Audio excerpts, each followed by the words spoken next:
We can rock with a rhythm. We can rock, rock, rock, right.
Exxon does manage to peek away. That's gonna be a doggy out.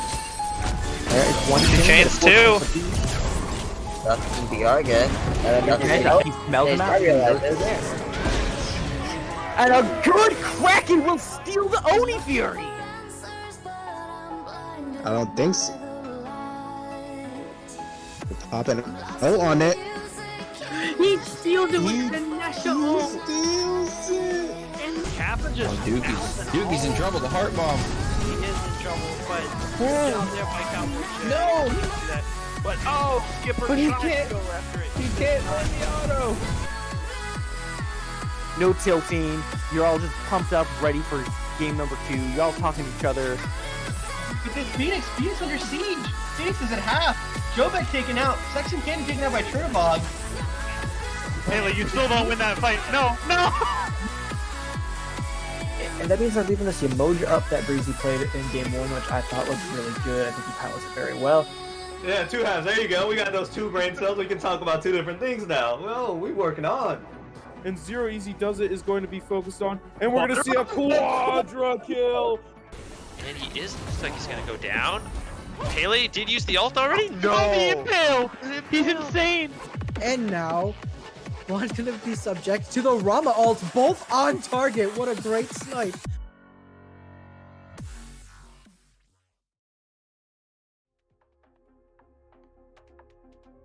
Hello and welcome everyone to the SDL Grand Final Season 5.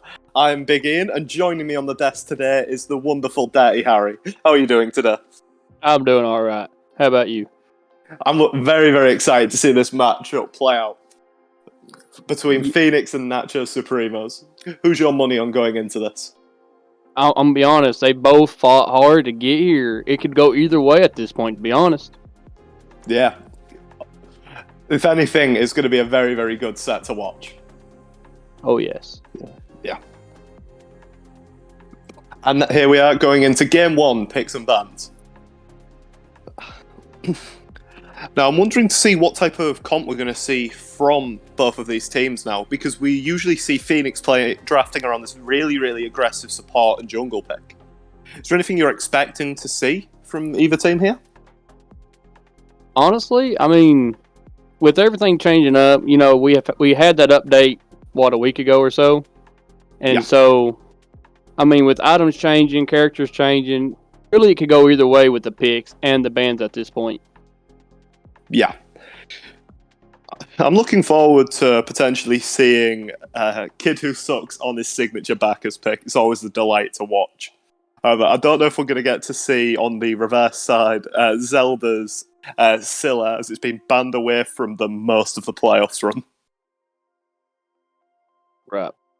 I mean, like I said, I honestly don't know. I've watched a little bit of both. I don't know who can play what, but I think both teams can probably go either way at this point. Yeah, and now the Scylla ban does come out. Just not wanting Zelda anywhere near that god. On the other, we are seeing a Humbat's ban being banned out in the first ban phase. What do you think about that? Hunbats is one of those gods. You either play well with them or you flop. And they are leaning towards that whoever their jungle is going to play well with them. And with his ult in a team fight, you don't want that. Yeah, the Fear No Evil is a really, really strong tool, especially when he starts getting the maces online, the reduced cooldown. He's going to be able to burn beads and create a lot of space. And the final bans are going to be a Kamazot, who we've seen quite a lot recently, and it is an army. And Gilgamesh is a first god locked in for Fenyx. Probably going to die violently here, as we've seen him run it in the jungle before, but still could go to Jaragon in the solo lane.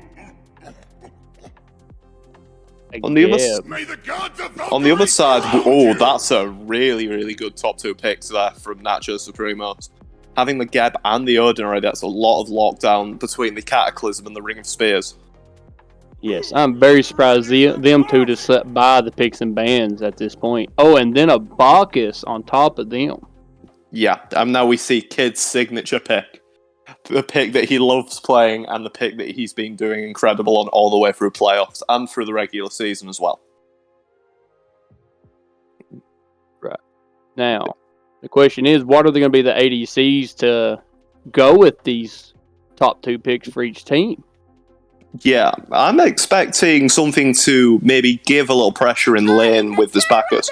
But maybe not. They're going for a Charybdis, a really safe pick.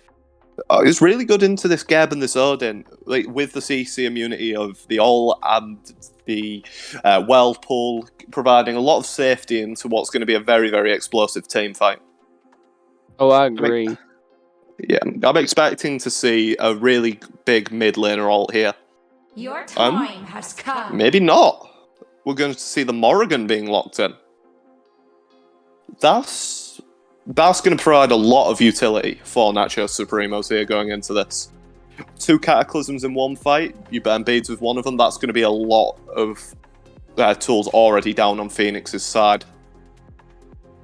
I mean, or she could also pick up the Gilgamesh with his ult and slow him down after the 2 ults from Geg and Odin to finish the team fight off. Yeah, the big circles are really, really fun in this match so far. We already see 4 of them in this match between the Gilgamesh, Bacchus, Geb, and Odin. We do see a Ratatoska ban now and a Tsukiyomi ban, banning away these jungles here, on top of a high-pressure duo lane pick into the Anhar. So maybe they're just trying to look at maybe slowing down Nachos Supremos here. Because their 2 picks are really, really good in the early game, and getting that Tsukiyomi through on top is going to be really, really difficult to deal with a double Tsukiyomi dive. Oh, I agree. Yeah. The Piercing Moonlight already is hitting you for 700, 800 damage late game. If you add 2 of them into that, that's already a 1-team fight if they connect onto a squishy. And we're going to see a Chiron being locked in here for Nachos Supremos. That is not surprising. I've seen End of Days play them, and he plays them well. Yeah, the End of Days had a good showing, I believe, in the semi-finals on the Chiron. Yeah. Which, I mean, he could use it well. Yeah, exactly. With the Centaurus as well, he's going to have a lot of that long-range poke and that follow-up for the Cataclysm. This is an interesting pickup from Dive Islandly here. Argus, to my side. The Dagi and the Hera being locked in here. The Dagi's going to have the Pillar of Agony to try and force some beads out here. However, we do have this Hera on top. This is going to rely on Commodity playing very, very safe into this comp, especially with now the Loki being locked in. The Geb and the Odin are going to be able to, if they get onto that Hera, to just kill her, because she doesn't have the jump to escape the pillars. It's going to rely on a Phantom being up and their beads being up constantly, if they're forced out of position.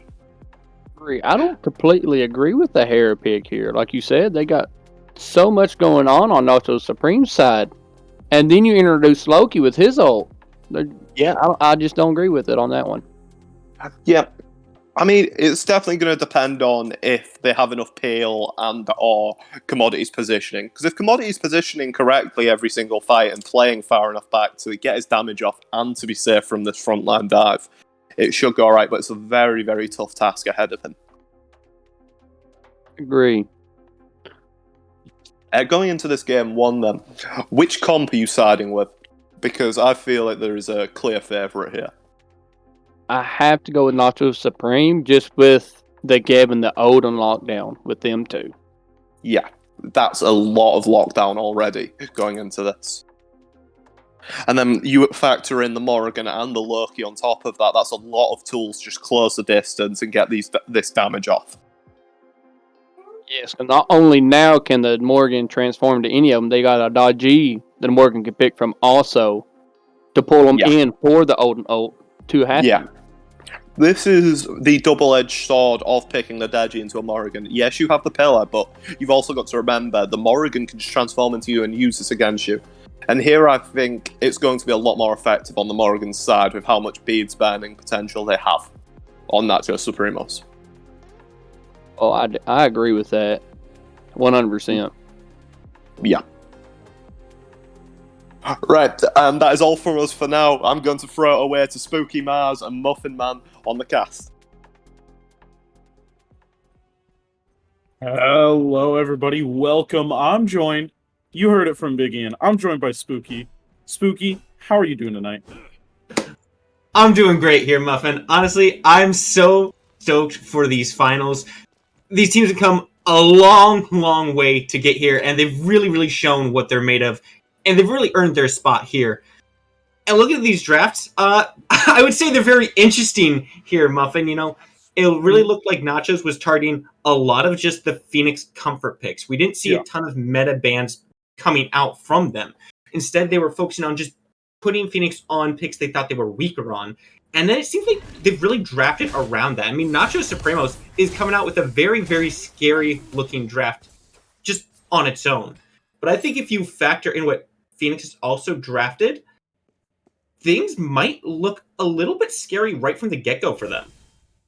Yeah, I mean, the big thing that points out to me, and I think it's what's pointing out on everybody's mind, is this Hera pick here. Now, I'm a Hera aficionado myself, and I know that Hera don't look too good into that comp. Ooh, I mean, it's just a struggle. She's got the nice wave clear early game, but it is not going to help. But Bacchus is flopping in there. He's got a burp going off. Panda Bear is going to get a little extra poke on him there, but Chiron, the king of poke himself, is going to return just as much back. Yeah, and this honestly highlights another one of my concerns with these drafts, really. I'm wondering where Fenyx goes to really get involved in this game. Because you look at Nachos Supremos, right? Their dual lane is very safe. They're going to have a very hard time committing anything onto Chiron and Geb. The kills just aren't likely to happen over there. Now, they do have a Charybdis on their side, which pretty much matches that safety, but the Bacchus is not quite what you'd call safe, right? He likes to jump in. He likes to be active. He's trying to look for those fights. That leads Nachos Supremos to have a lot of opportunities to look for counter engagements on this duo side. And that's added to the fact that they have really good opportunities in this mid lane, but hang on, might be the other way around. Looks like Morgan is trying her hardest to get out of here, but Daji is on the chase, and Zelda is extremely low with the first blood going to Fenyx here, with Die Violently on the Daji, jumping right in there, slicing and dicing up to get that first blood. Well, you know what they say, Muffin, a game is never won in the picks and bans, and Fenyx, I mean, they bring it to light right there. It looks like Nachos Supremos has the edge in that mid lane, but Die Violently is on those rotations. He knows what's up, and he has that perfect rotation, and that's one of the things you really got to watch about Daji, right? Sure, he might survive the initial burst, but hang on! Daji always on the chase here as Daji's going to come in and jargon pick up the kill. This Daji is trying to get her presence known. 2 minutes into the game, doesn't matter. 2 ganks into the game as well. The damage is just insane from Die Violently right now. He's really putting the work. He's even going for that blue buff invade, not quite able to find it. That's a little bit of a a surprise for Nachos Supremos is what I'm trying to say here. But Die Violently, you got to get those wards up, right? You can't let him keep making the rotations. You saw him in mid lane using that damage over time passive to finish off Zelda. He just sweeps right on into the right side, puts Y-Guy down. They've got to be aware of where he's pathing. They can't let him keep getting big like this. Because he's going to be a little bit more effective than Narcos on this Loki in the early game. But even despite his kill and his assist, Narcos seems to be farming a little bit better with that level lead. I mean, 100% here. You know, Narcos hasn't been ganking as much, but, you know, when you want to go around the map, you want to have 2 ganks in 2 minutes, you're going to have to sacrifice the fact that your back camps aren't going to be done as quick as your opponents are. And so, in order to get that impact, and he's trying to push his players ahead of the game and sacrificing himself a little bit, we'll have to see if that's the right call going into the mid game, you know? You know, I really think it is. I think he has made the right decision to just sacrifice a little bit of his own farm to help his lanes out, because we were just talking about how difficult they could be for them. And so this decision to put some pressure on Zelda... in here, and Zelda is extremely low. Argus will be on the chase, but he is going to back off. Bacchus blinking into 2 autos, and Kid Who Sucks is going to start making stuff happen on this map with his first kill. And he's on the run, but it looks like a Geb is the only one chasing him. I don't think he's in too much trouble right now. Too much trouble at all, but there's some action in the mid. In here, but he is not in a good position. Loki is going to come in and clean up the kill as Geb comes around to make sure he's okay. I think that's exactly what Narcos needed to get involved there. He's got the level lead, but he hasn't been doing a whole lot. Finding that kill on Die Violently is massive for him, and now even more action in the dual lane. This does have that Whirlpool form, so maybe not too much. Ooh, we can maybe see a few more autos and maybe an ultimate come out here, but it looks like he's... Oh, he is going to go for the ultimate. Will he be able to secure the kill? Oh, no! Oh, he misses the last ultimate. It looks like he might have had... Or she might have had just enough health to live anyway, but it would have been close. Yeah, I think with the train... or the Masterful Shot down, I don't think End of Days finds a kill there, but what is happening? Jargon picks up a kill onto Y-Guy as well.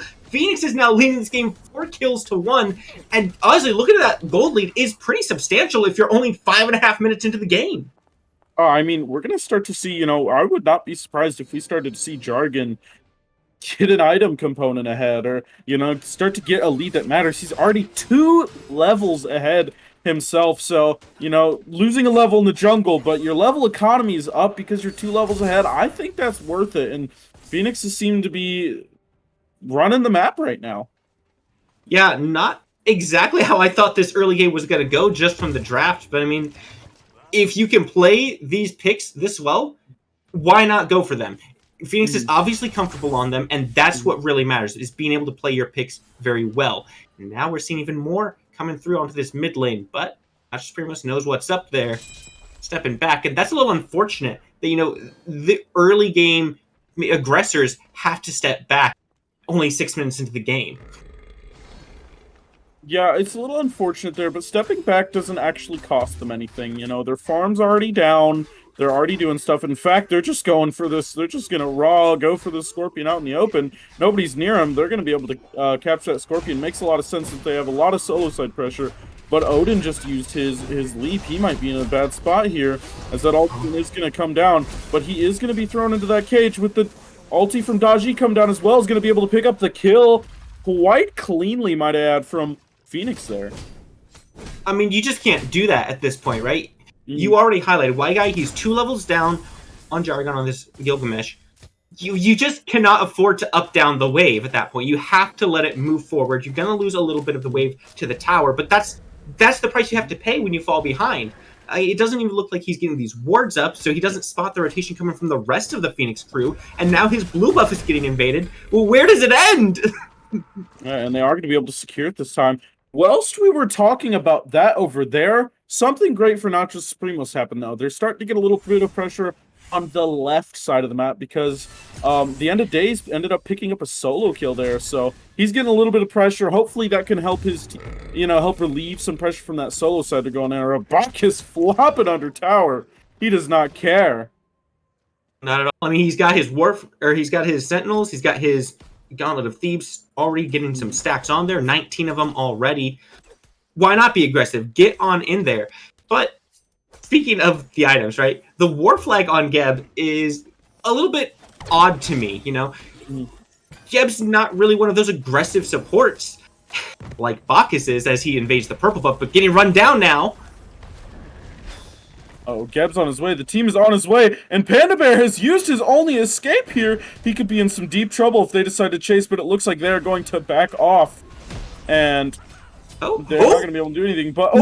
Oh, that was very close. Commodity looking to try and get in here, or Die trying to get in here, but it looks like it might be a little too late. Oh, he's going to go up into the ulti. And can he land a chain? That's what he needs to do. He needs to land one chain. Oh, he gets one of the chains. Oh, no way. Oh my.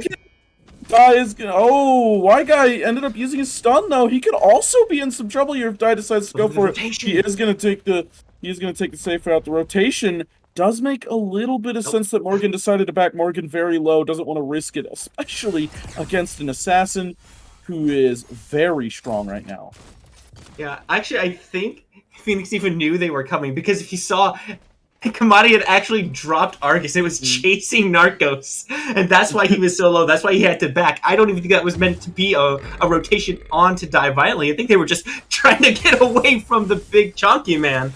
But maybe. What a turnaround from Die. Fenyx is really showing how they got to playoffs right now. It's the teamwork. It's the cohesion, right? Sure, Jargon is taking a spill from a gank in the right lane. Well, no problem. He's taking them both super low, and who's here to clean up but Die Violently, expends the ultimate for it, gets a kill, he's got no problem. And I'd say it's even more valuable because he got the kill onto Narcos, right? Getting the kill onto Y Guy, it wouldn't matter much. He's 0-3, he's 2 levels down already. One more kill on him doesn't do much. Kill onto End of Days might, though. Ooh, yeah, End of Days, the strongest player currently on Nachos Supremos. He is going to be able to get away, but will he be able to stay away? There's still 3 members of this team on this side of the map, and nobody has started to rotate over there. If he stays, he could be in a little bit of trouble, but it looks like they might just consolidate for the purple buff and head on out of there. Yeah, always a little risky dive when it's a Chiron with his ultimate available. You know, if he does land those Centaurus shots on you, you take a couple tower shots. He can stall you out under the tower using that ultimate form. It's generally just not worth the risk of giving him that revive and possibly costing yourself one on the dive, because that would open up quite a bit. But hang on here. Daji is going into that ultimate. Morgan is going into that ultimate, and they're going to be able to pick up commodity there. It looks like the actual Daji is coming in, trying to make something happen, and the chains land, and she has gotten 1 kill, and another person goes down, but the Geb ulti coming through, and Loki's going to go into that stealth, and he's going to get out of there. What a fight from both of them. 1 for 1 in the mid lane, but 1 for 0 over in that dual lane. End of Days managing to push that one in their favor. But I mean, you heard Ian say it, you know, on the desk, right? It's always a little bit risky picking the Daji into the Morgan, but oh my goodness, that just doesn't stop.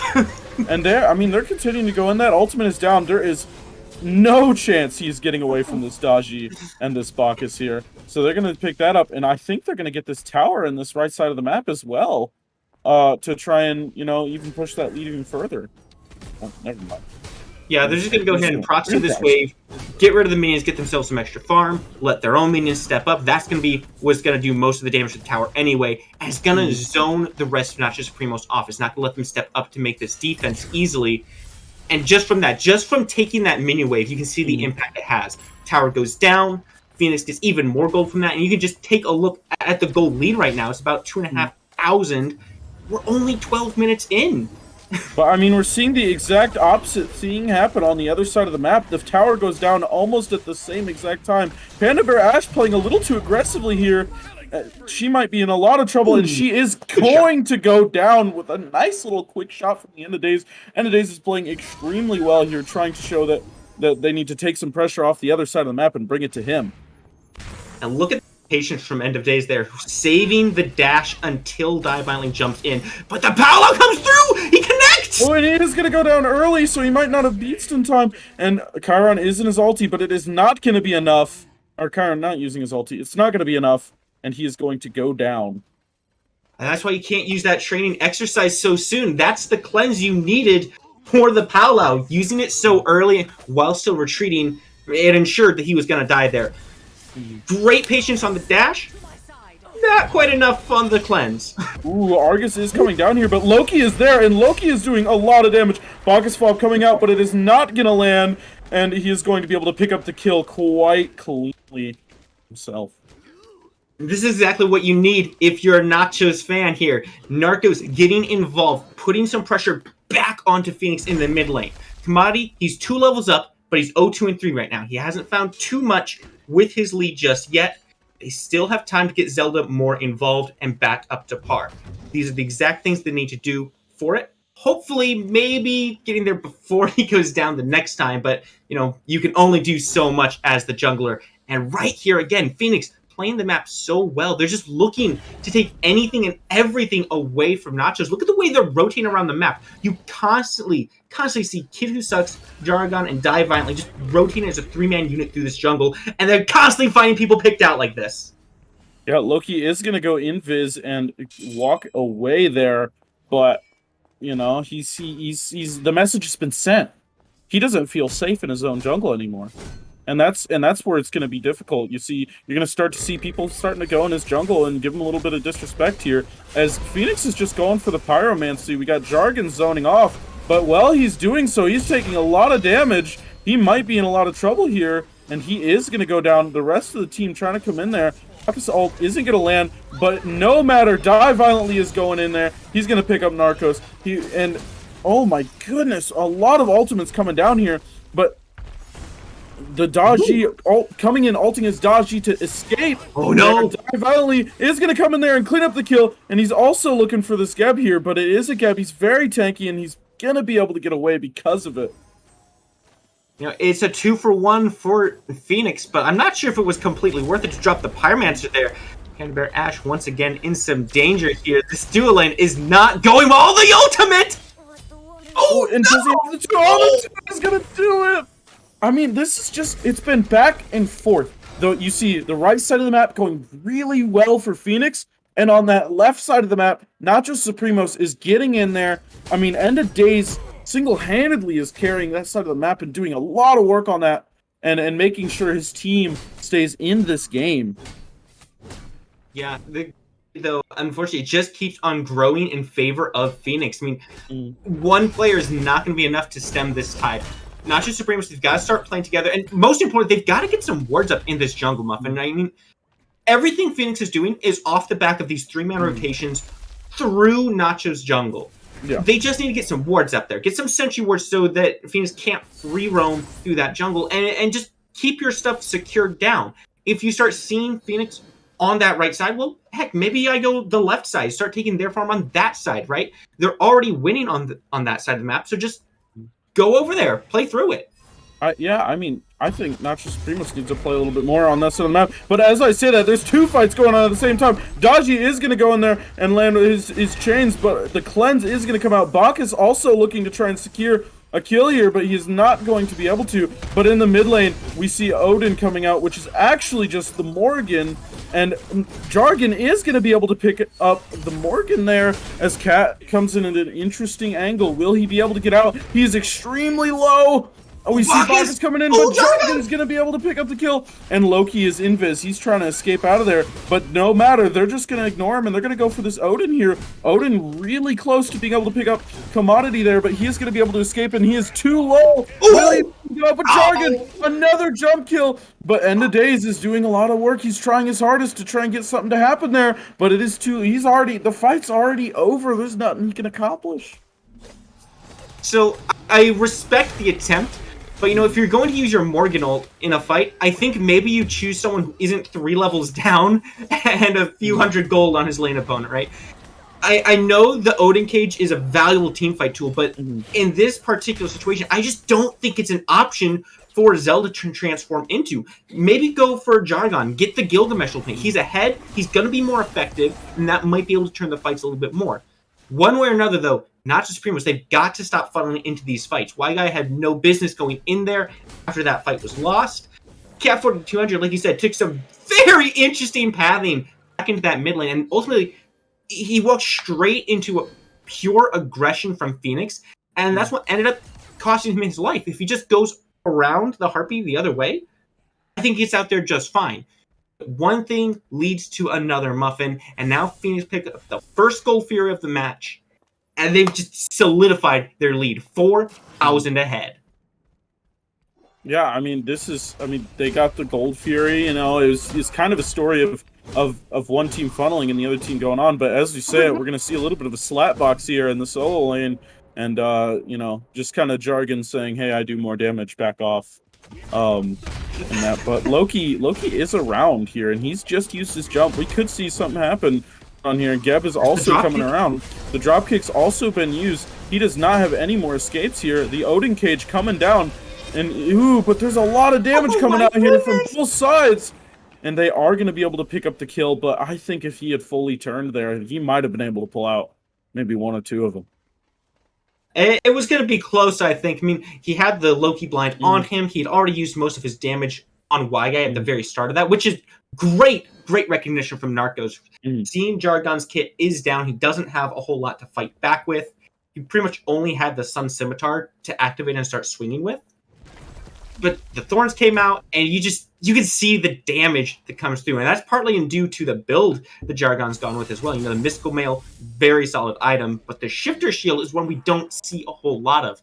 You know, when you're full health, or above half health, I should say, it makes you just hit that much harder. Fall below half health, get extra procs. It's a very flexible item, and I think that's why Jargon is hitting so hard in this game. We might see more action. Oh, we see more as the slam down from Hera coming all the way out here, and the rest of the team's going out. But it doesn't look like everyone got that memo, as Bacchus is staying in there, but nobody is going to try and capitalize on that. And that he is just going to get out nice and easy. What a shield from Commodity. I mean, he's just got a second health bar there. Yeah, Commodity is having a pretty good time right now. You know, he's got the Book of the Dead online. He's got the Hera Shield online. It's going to be so hard to kill him now that he's reached this point. You know, we talked about how the immobile mages might be dangerous to play against this team comp. But at this stage of the game, he's pretty much fully mitigated that risk with these items alone. He's got the Breastplate of Valor online. He's not going to be taking very much damage from Loki when Nachos decides to go on him. And even when he falls low, you know, that shield's just going to pop and just, like you said, refill the entire health bar. It's honestly insane. And you add on the fact that he's got crowd control reduction on the item as well. How do you stop Commodity right now? It doesn't seem like they can. It's just been crazy. Yeah, I mean, they've been diving him, but a lot of the time he's just been able, he gets his Nike ultimate off and he gets to walk on out of there, and it's kind of hard for them. You know, you'll see him stuck in a Odin ult, but it doesn't really matter because he's just able to tank his way through it. And you've got to worry about Argus pumping in that damage because you think that Argus doesn't do damage until Argus has been slamming you for a few seconds and you're like, what hit me for so much? And, so you've got to worry about Argus slamming you. You've got to worry about just being polymorphed as well, And so this Hera isn't looking as unsafe with the current mage build as a Hera normally is. Yeah, and the Argus is a really important factor in this too, right? He so often turns these team fights instead of straight 5-on-5s. You have that sixth body you have to worry about. There's also the additional issue, though. Nachos Supremos has been getting caught out very frequently. A lot of these fights are starting as 5v4s. At Argus, that's a 6v4. The numbers are just not in favor of Nachos Supremos on the board, in the gold charts, in the XP charts. Things are dangerous right now. At the end of days, he's got the split push mentality. He's trying to find everything he can on this left side of the map. But just look at the rotations coming through. They know what he's up to, and they're moving to stop it. And that Oni Fury is coming up. Things are about to get very interesting on the left side of the map, Muffin. I agree. I mean, we see Fenyx finally starting to play towards that left side of the map. It's kind of the only real loose end. We got the jungle in that left side of the map, and they're starting to tie up. They're trying to tie up these loose ends and start closing out a game. Uh-oh. But this pathing from Nachos Supremos, almost catching Jaragon there, but he seems wise to it. Up over that wall. And we just see these teams floating around. And frankly, I don't know that we can easily give the advantage to anyone but Hang Is looking to go in there, but the rest of the team is also there. The beads are going to come out. The power also coming out. Odin could get a massive with 3 people coming in here. Cat is going to be looking for that massive cataclysm, but a Hera ult will be coming out soon. Loki is getting in there and doing tons of damage, but he's going to have to back out. His Dodgy is doing the same in return, and they're going to focus onto him, but he's got the shoes on as the rest of the team coming out there. A lot of the time the tanks are being hit here, so not a lot of damage is coming out from both teams. But it's still coming in here. Here comes the end of days, and he is looking to make something happen. Right now, his first target, Argus. He's looking to make sure that big robotic thing isn't able to do anything out of there. But if you look on that left side of the map, we're starting to see another development as Panda Bear is having to leave as she can't really get into this fight. This is the perfect time for not just start playing around this Oni Fury. They've got these health bars low, push the issue, but Zelda getting caught out here. Zelda in a bad spot, but Bacchus is not going to be able to do enough damage as that Oni Fury is going to go in the way of Nachos Supremos, and that's the start of the stop of a bleeding. If you want to stop some bleeding, this is a great way to do it. Fighting the team that is 4k gold ahead of you off of an objective and then taking it for yourself is massive, as well as maybe getting a pick here. See, End of Days coming in here. He's going to flip up. That Odin cage is going to come down, and he's already used his jump. Will he be able to live long enough? No, I don't think so, as the End of Days is going to pick up another kill to his repertoire. That is absolutely massive for Nachos Supremos. they don't necessarily win the fight in mid, right? They take the favorable end of it. But then they get the Fury. Then they get the pick on the left side. And now things are starting to look up for them. This is exactly how they need to play. They didn't have to find kills in that mid lane, right? They were able to buy enough time for End of Days to just make the rotation over. And his presence there alone is enough to push the rest of Fenyx away. He's full health. He has his ultimate. He has his relics, right? Sure, you fought off the rest of Nachos Supremos, but you've had to use so many resources yourself to do it. This is no longer favorable for them. Taking the advantage is exactly what they need to do there. And now they're starting to posture around this Pyromancer. I don't know if this is exactly what they could do just yet, though. I mean, you still gotta remember, you still are down quite a bit of gold. So, whilst you want to posture up for these objectives, you still need to find favorable fights like you did last time. You still need to find advantages. Their advantage there was that Fenyx was very split on that fight, and they didn't commit to a target, so they didn't get any kills. They just brought a lot of people down to half health. And so, when you bring a lot of people down to half health, problem is when you don't have any more damage to pump out, because your carry's zoned off this fight. You kind of struggle a little bit there, and aren't really able to do anything. Yeah, and this is actually very interesting positioning from not just Supremos, because I thought they were going to start posturing for this Pyromancer, right? But the way they're positioned actually makes it look like they're thinking about trying to get this Fire Giant, right? And after winning that last fight, understandable, right? You're feeling good. You took a very strong fight. But you have to remember, right? They got a 3-man Odin Cage, a 3-man Cataclysm, and Narcos was still forced to use the Loki ult defensively just to survive. If he had died in that fight, I think it just goes completely the other way. At that point, Fenyx just gets to gas pedal it down. Yeah. But he was able to get out. The question is, can you execute that twice? Can you execute that here around the Fire Giant when all of Fenyx is looking at you, knowing what's up? I think it becomes a lot more difficult there, but it's not out of the realm of possibility. All right, well, we're going to hop right back into this game here, and, as you're saying, it's not out of the possibility. It looks like they actually have the pressure here and are going to try and take this Pyromancer here, but the rest of the team is coming in here. Gilgamesh going right on top of the End of Days there. Fenyx is going to secure this for themselves, as this is very split. But Dai's going to be able to pick up the End of Days, and this is not good if you're Nachos Supremos. You see Daji coming out with that nice ultimate there, and is going to help try and secure even more. Daji is going absolutely insane in this fight, and that all stemmed from them being able to get this crazy flank by Jargon and Dai. They had an insane flank, and because of that, they're going to be able to start taking this Fire Giant. I mean, End of Days was just pushed far too far up there. I mean, there's no reason for him to be all the way up by the Pyromancer, as Fenyx and Nachos Supremos are both looking to get aggressive. Fenyx, Nachos Supremos knows that Fenyx is making that rotation, right? Because Kid Who Sucks is slapping Narcos while he's running around that side of the barrier. There's no way they don't know they're trying to posture up that way. So, End of Days stepping that far forward just guaranteed the split from Nachos Supremos, and Fenyx took full advantage of that. Jargon goes in, die violently right there behind his solo laner, ready to engage off the back of whatever he does, and that's the level of trust you need when you're playing in these comp matches, right? Fenyx knows they have control of the game, and they know they can trust each other. That's how they got here, and they're not about to let it slip up now. I mean, this is a team of overcoming odds. They're the 4th seed, They had a very hard bracket to get here, and they didn't get here because of some nonsense. They got here because they are a team. They got here because they trust each other. They are, and they're showing that to us tonight, that they are very strong together.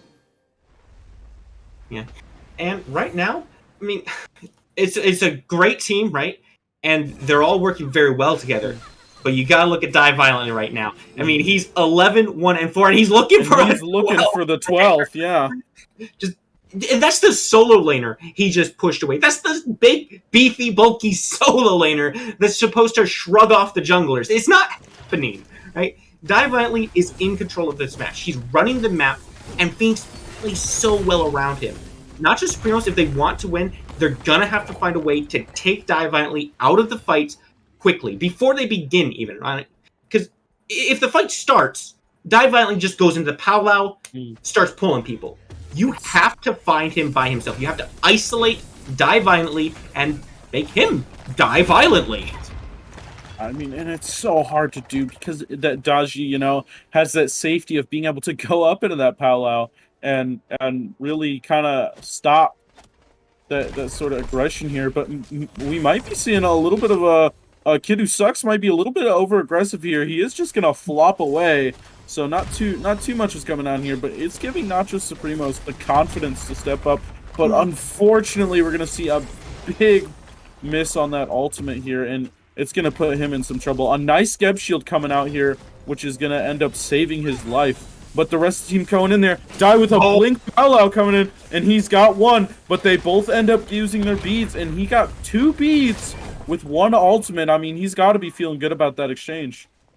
That is a great trade for Fenyx. I mean, that opens up so much for them here. They could just walk right over the Primal Fury, take that for free. They've gotten all the tier 2s. They're pressuring Fenyxes off of this. Those beads, they're not going to be up anytime soon. So not just Supremos, they're already down. They cannot look to fight until these beads are back up or Fenyx is threatening an EFG. They have to kind of let Fenyx do what they want on this map until Zelda's beads are up, until Narcos beads are up. And Narcos, I think, is maybe one of the bigger losses there. He's been the only one really able to find success on the map. He's the only one being able to find these kills in these fights, aside from End of Days. So that is a lot of damage that you just kind of lost there because he doesn't have the safety to get in there anymore. Yeah, I mean, 100%. That is a very tough loss there, and it's a big struggle because it'll be back up by the time Fire's up, but until then, you know, all your farm's gonna get stripped, and we're getting closer to the point in the game where the gold lead becomes a non-factor. In fact, we already see Chiron at that full build, and we see Loki getting pretty close to it, but there's still some members of the team who have yet to get their full items and are still struggling to get their builds up. So, you know, getting your farm taken away isn't gonna help. It's not as bad, but it's not gonna help, you know, the situation that you're in. Yeah. And you know what, this is a little unrelated, but I just want to talk about the Bacchus, honestly, Muffin. He's been here all game, and I just don't feel like we've done him justice. Did you see how little damage he took in that last fight? He walked at like 4 or 5 people, and he lost 200 health? The man just doesn't care. It's so hard to do anything to a late game Bacchus, especially when that's ahead of you, because he gets so much free damage mitigation just in his kit. He's got massive prots, he's got damage abilities. It's just insane, and it even allows him to go into this restored artifact. What do you think that's going to be? I'm very curious. I would honestly like it to be either Kronos' pendant, just so he can start spamming more and keep his mana full, or just a straight ride up to Hootie. You know, just I think it's going to be that Kronos pendant because he's only got 20% CDR in that build so far, so I think he's going to try and cap it out with that Kronos pendant, and that's what I like to see. I like to see big Bacchus flops, you know, and I think everybody does.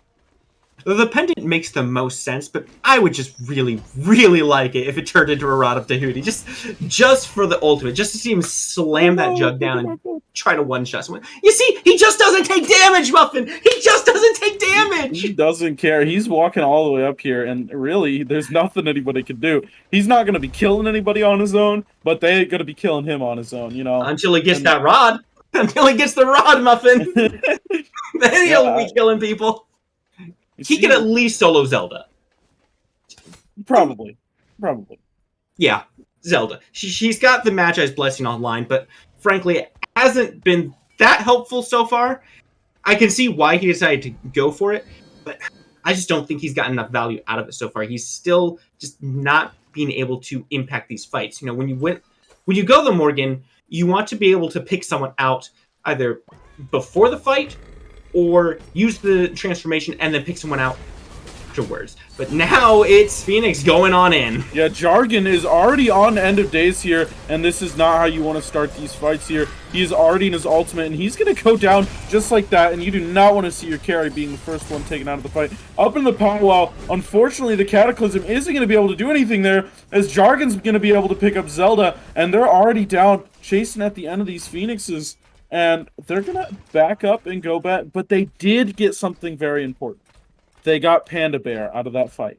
And so they are going to have a little bit harder of a time, you know, accomplishing these Fire Giants, doing all this stuff. But Cat is going to step up, and maybe he shouldn't have, because the rest of the team is coming in hot, looking for him, but they're not going to be able to pick him up. And whilst it is a 4v3, I don't know if there's much they can do in this situation. Do you think they'll go for that Fire Giant?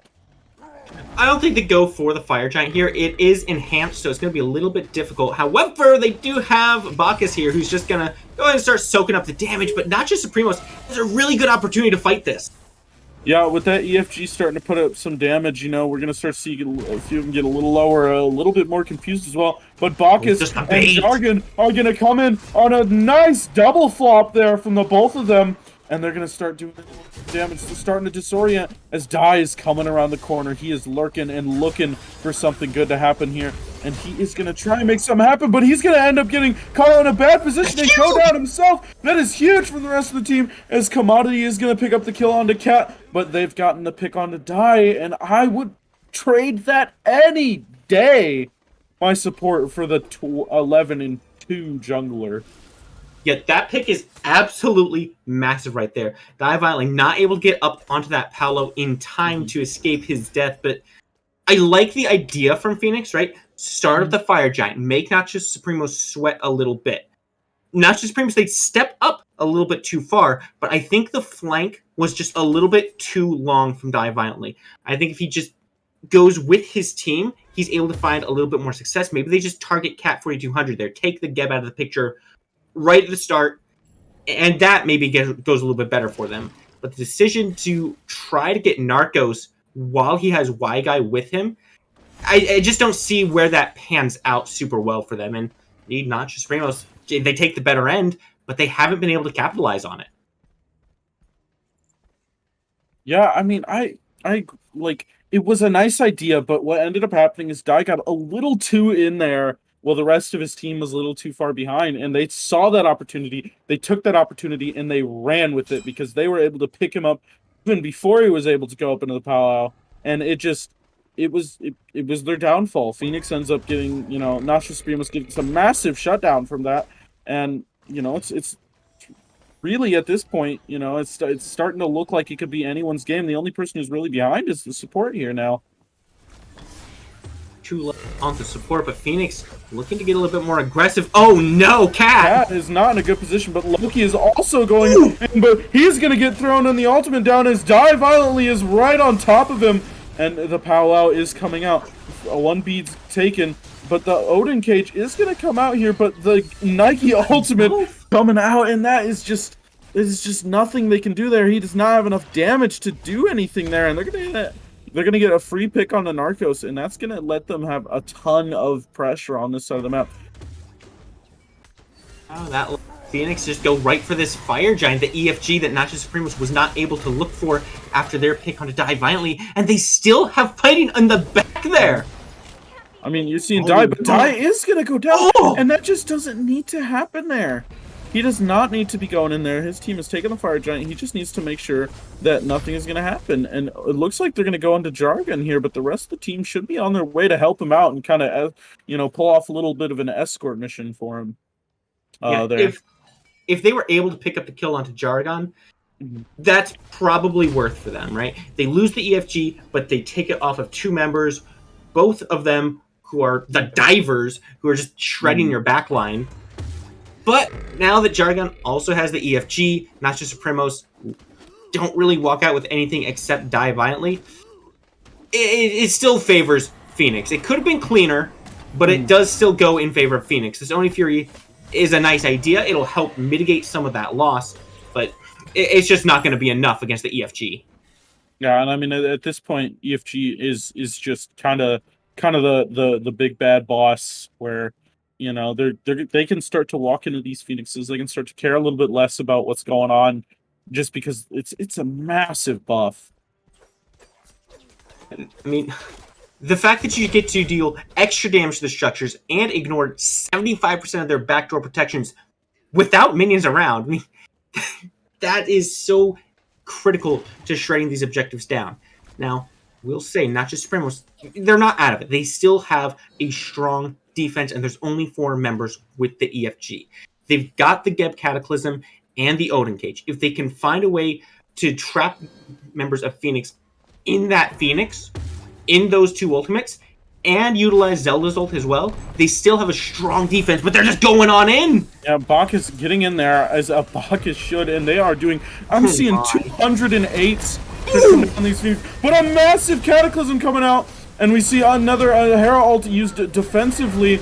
We see Die Violently up in the air on his power, but it looks like that massive ultimate might not be enough as the rest of the team is going in. Jargon is going to go down, though. Nachos is going to pick up Commodity, but he is in trouble himself as Die Violently is going to pick him up. But they are not getting it. This fight is not going favorably for him.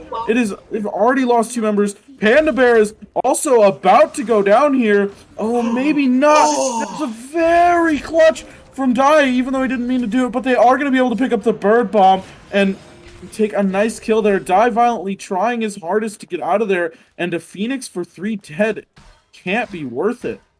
They've got to try to get this mid Fenyx while they can. They've got to run it down this mid lane.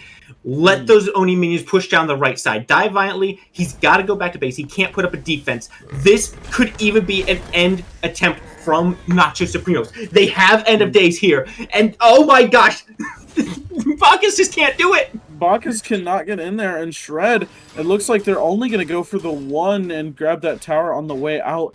The end call would have been really risky with Jargon coming up, as you know, him and Die being up is always really a big struggle. But they might go for this right Fenyx as well, as they're not in position to contest it. It looks like they're just going to clear the wave and back off, though. They did a good job. They've staggered those fire waves a little bit. It would have been a lot better for them if they could have gotten that left side Fenyx down, but frankly, they didn't have enough time. They made the right decision going for that mid lane. Now, Fenyx at least has some pressure that they have to worry about. They can't go for these objectives for free anymore. They have to keep an eye on these fire waves and manage their time effectively. Not just Supremos, if they hadn't gotten that, they could have found themselves in a 4v5 dance around the Fire Giant, and at this point of the game, that's not where you want to be at all. They've evened things up a little bit for themselves, but that left side Fenyx being down, it's going to be very, very dangerous for them. Yeah, I mean, the middle Fenyx being down it's unfortunately, you know, it's the worst Fenyx to take. You know, everyone on the map can kind of rotate pretty nicely to clear the waves in mid lane. But when you have to go all the way to that left side, and right now, I don't think you ever want to be on the left side of the map for any reason. And having to go there to clear those waves is going to be a big stint on this Fire Giant that's coming up. Yeah, if they can get their mini waves pushed up, like deep onto that left side, that would be ideal for them. But that carries a huge risk with it, right? You risk being spotted on the map, being caught out on the left side, or just having Fenyx engage your team on the right side. And with this EFG coming up, there's no more time for them to think. The game is now on. Whoever gets this EFG has game-ending potential. Yeah, realistically, not just Supremos need to be looking for that fight now, because those minions are running down on that left side of the map. But it looks like Fenyx is the one looking for the fight, as they're starting to get a little aggressive here. No. Cat using his ultimate, but it's only on Jargon, and he's just going to walk away. That is absolutely huge for Fenyx. This is such a big window that's just opened for them. And look at Kid Who Sucks just walking, Nachos Supremos not letting them back. Zelda, do you know? Do you know, Zelda? Oh, Zelda. Oh my might goodness, not be Nachos in a Supremos position- trying to defend. Trying to defend. I mean, the Titan is being hurt, though, on Fenyx's side. Or Fenyx's Titan is going to get hurt by the minions, and a pause is coming out. It looks like maybe Zelda had disconnected there, kind of standing there, not really looking around there. I think that's what ended up happening, and they kind of picked up on it and backed off. Yeah, unfortunately, though, Nachos Supremos, in that time where Zelda was DC'd and being engaged on, they've dropped several ultimates, right? Cat's ultimate is down, Y-Guy's ultimate is down, and they're in defense of the teammate, but I think maybe at that point, you know, your teammate's disconnected, maybe don't drop the ultimates at that point. If they're gonna die, they might have to just die. Yeah, I mean, you save the teammate, but they're still not going to be in good positioning, and they're still not going to be, you know, in a good spot to get out even after all your ultimates are used and all that stuff. So you're in a tricky situation. There have been quite a few ultimates from both sides, though, so that might mitigate the loss as much as we are. And some of the members from Fenyx are going to have to back off. Those minions are hitting the Titan. Like, there are minions there. Some members are going to have to back off. And this is really when I want to see them push the gas instead of reel off, because I think if they stop these backs, that these minions might just do it for them. You know, there's 1 or 2 waves down there, and that could be. I mean, it's a game to win, you know. And we're gonna find out what happens right now as we head right back into the game here. And it looks like some of them are pushing off the gas. Nachos is looking going. The poly is gonna push him out of there, and the ultimate coming down from Hera. He's gonna have to go in stealth and try and find something and find a way out of there. But those minions are gonna be able to take that left Fenyx. Well, this is going down. Dai's gonna be able to clear those minion waves as Nachos Supremos is looking for something. They're gonna be able to get Panda Bear Ash, and that is a nice pick here. And Nachos is going to respawn. He's going to be able to clear those minions on the other side. But Geb is going to come in, but he does not have his ultimate, and he is taking a lot of damage. There is nobody on that team who is ready for him, as I think they just wanted to go back and try Fire Giant.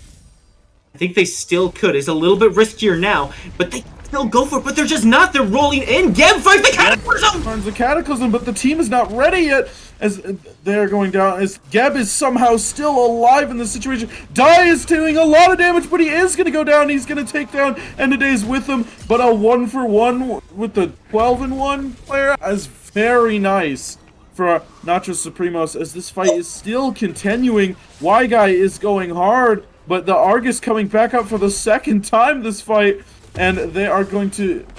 They might be able to. Commodity's going to be able to. They do it! Oh, Nachos is going to get the double there.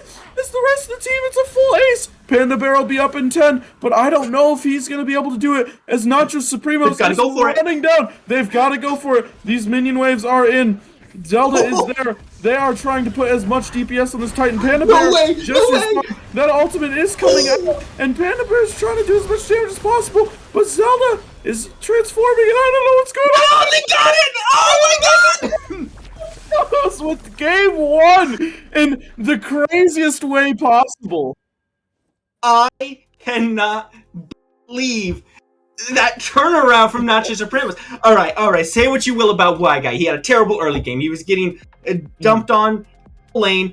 That man put in so much work in that last fight. That was all off the back of Cat and Y-Guy. Y-Guy finds Panda Bear Ash, and it just snowballs from there. Cat says, well, okay, Y-Guy's going in. I guess I'll go in too. And you just have these 2 tanks running at this team. Dai wasn't there at the start of it, and that's what allowed Panda Bear Ash to get picked off, because he had to defend against those fire minions.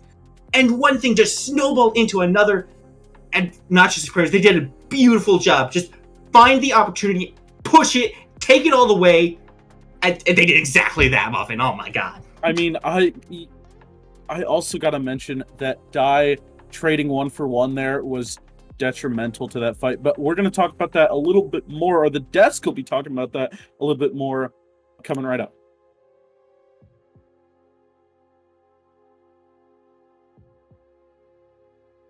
What an absolute showing we just saw. I'm still struggling for words after that end fight.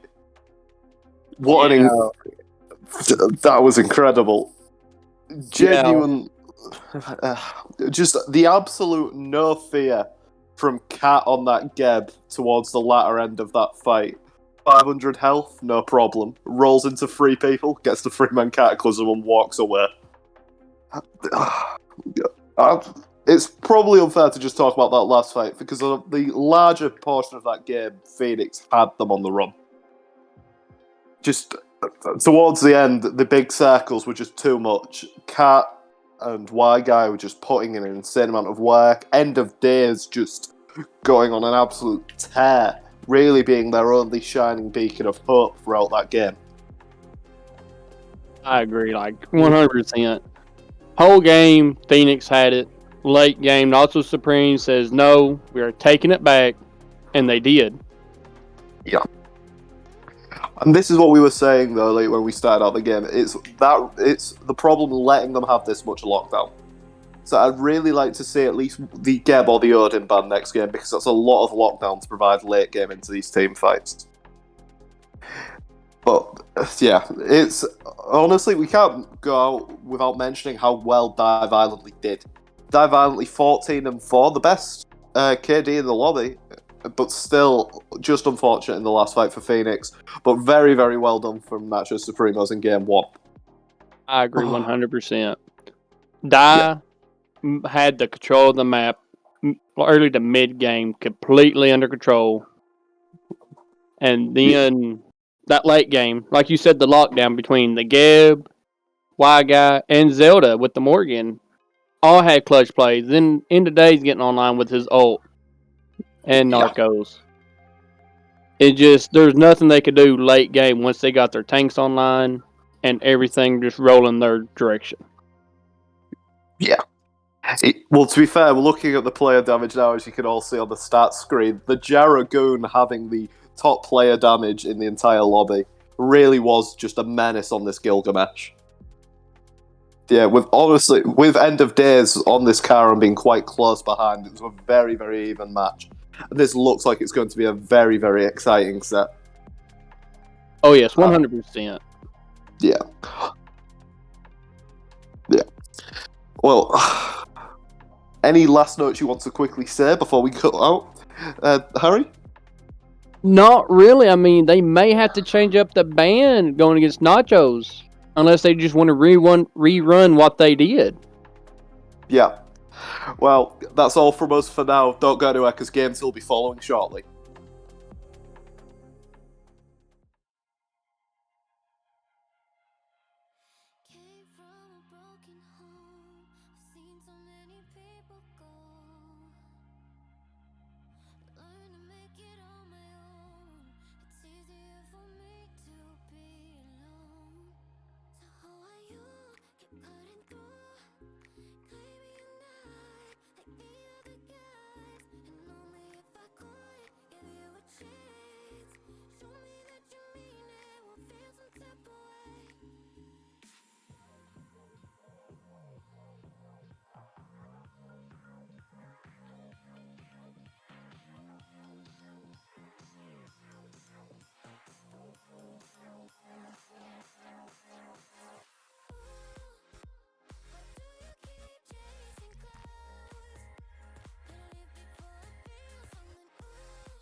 Welcome back, Reaps Might League fans, into Game 2 of the SDL Grand Finals. I'm Big Ian, and once again I'm joined on the desk by Dirty Harry. How are you feeling after that absolute war that was waged in Game 1? Oh man, that was a intense game, especially late game. And I think if both teams coming out swinging like they did, we could be up for a 5-set tonight. Yeah, I could easily see this going to a Game 5. Right, so let's get straight into picks. Let's go straight into picks and bans here. Let's not delay. I wonder if we're going to see any picks banned. I would really like to see this Geb or this Odin banned out right now. I feel like they put a lot of work in during those late game team fights. And there we are, there's the Geb ban straight away. The Geb has been banned, so that's one tool off the table already. The Humbat's still staying banned from Nachos Supremos. Obviously not wanting Die Violently to get onto this Humbats. Yeah, the way he was playing with Dodgy, I probably would not want him on Hunbat, especially with Fear No Evil ult, especially in them fights. Ain't no way. Die Violently was everywhere in Game 1, just tearing up the entire map, or specifically the mid and the solo lane.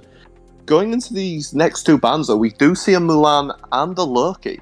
A Loki's an interesting ban here. Fenyx respect banning it, and the Daji respect ban coming from Nachos Supremos. No surprise there. Oh no. I mean, Loki had that late kill game under the Fenyx itself, which staged them to take it and finish the game. And then the Dodgy ban, you just seen it coming. Yeah. Gilgamesh being top picked by Nachos Supremos this game. Oh, taking it away from Jaragon, who was on an absolute tear up until that very last fight. 35k player damage from him out of the solo lane, and the Achilles being locked in for what is probably the Jaragon pick. I am the Shoguness of Sorrow. Is an army as well. Maybe we're going to see Panda Bear Ash having a bit more of a profound impact during this game. Not really showing themselves too much last game. Hopefully we'll get to see more of them this game. I'm a monster. I respect it as an army pick because of the ult, or not the ult, but the dash. It's an easier getaway than the Crib ult, or the dash.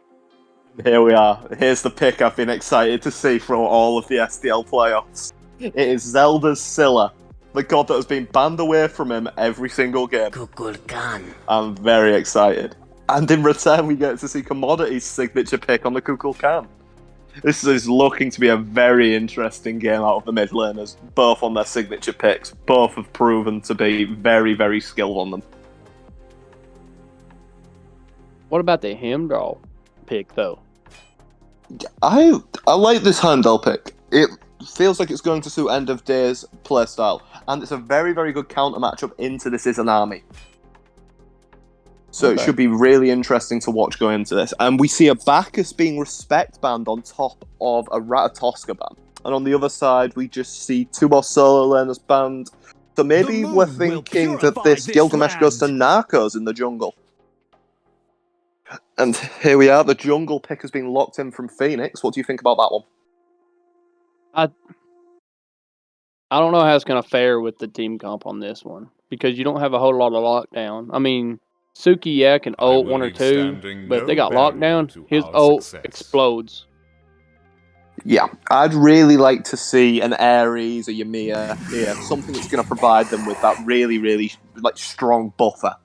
And speaking of strong buffers, that is a Ganesh and a Cthulhu being locked in right now.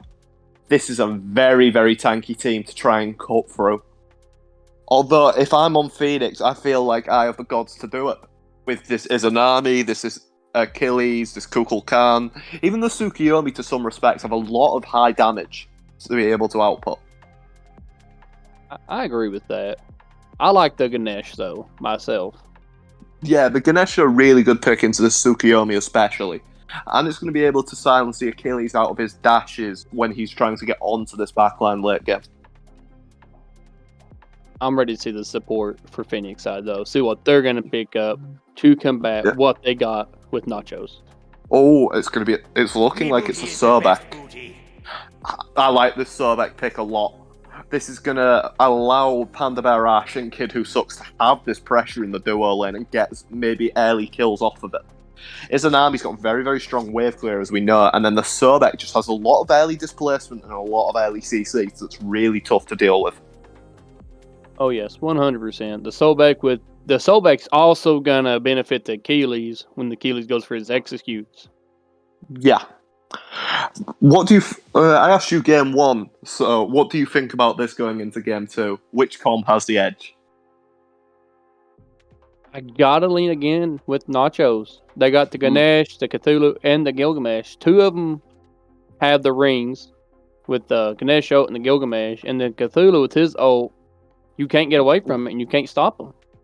That Descent into Madness is a very strong tool. However, I'm going to disagree this time. I'm going to back Fenyx. I feel if they come out swinging like they did game 1 and take this early aggression, this early pressure, that they're going to be able to snowball with this comp a lot harder than they were in game 1. Yeah, I can agree with that, especially with the Izanami. Yeah, exactly. So it's going to be a very interesting game, though. I do not mean to put down Nachos Supremos comp in the slightest. It's still a very, very potent team. But it looks like we'll just have to wait and see going into this. Yes, like Spooky brought up, picks and bans doesn't win a game. It's the execution of the pick and bans that wins the games. Exactly. And let's see who's going to be able to execute harder here. Going into this game too, you've got to think that Fenyx's mentals are going to be suffering a little bit. Losing a 40-minute game that you were ahead for most part of 30 minutes, it's going to be rough. But here we are, going to game 2, and I will now throw you away to the delightful Muffin Man and Spooky Mars. Welcome back. It looks like we missed the jump party in mid lane this time, but don't matter. There's still plenty more action to come. And I'm joined by Spooky. Spooky, how you doing? How you feeling?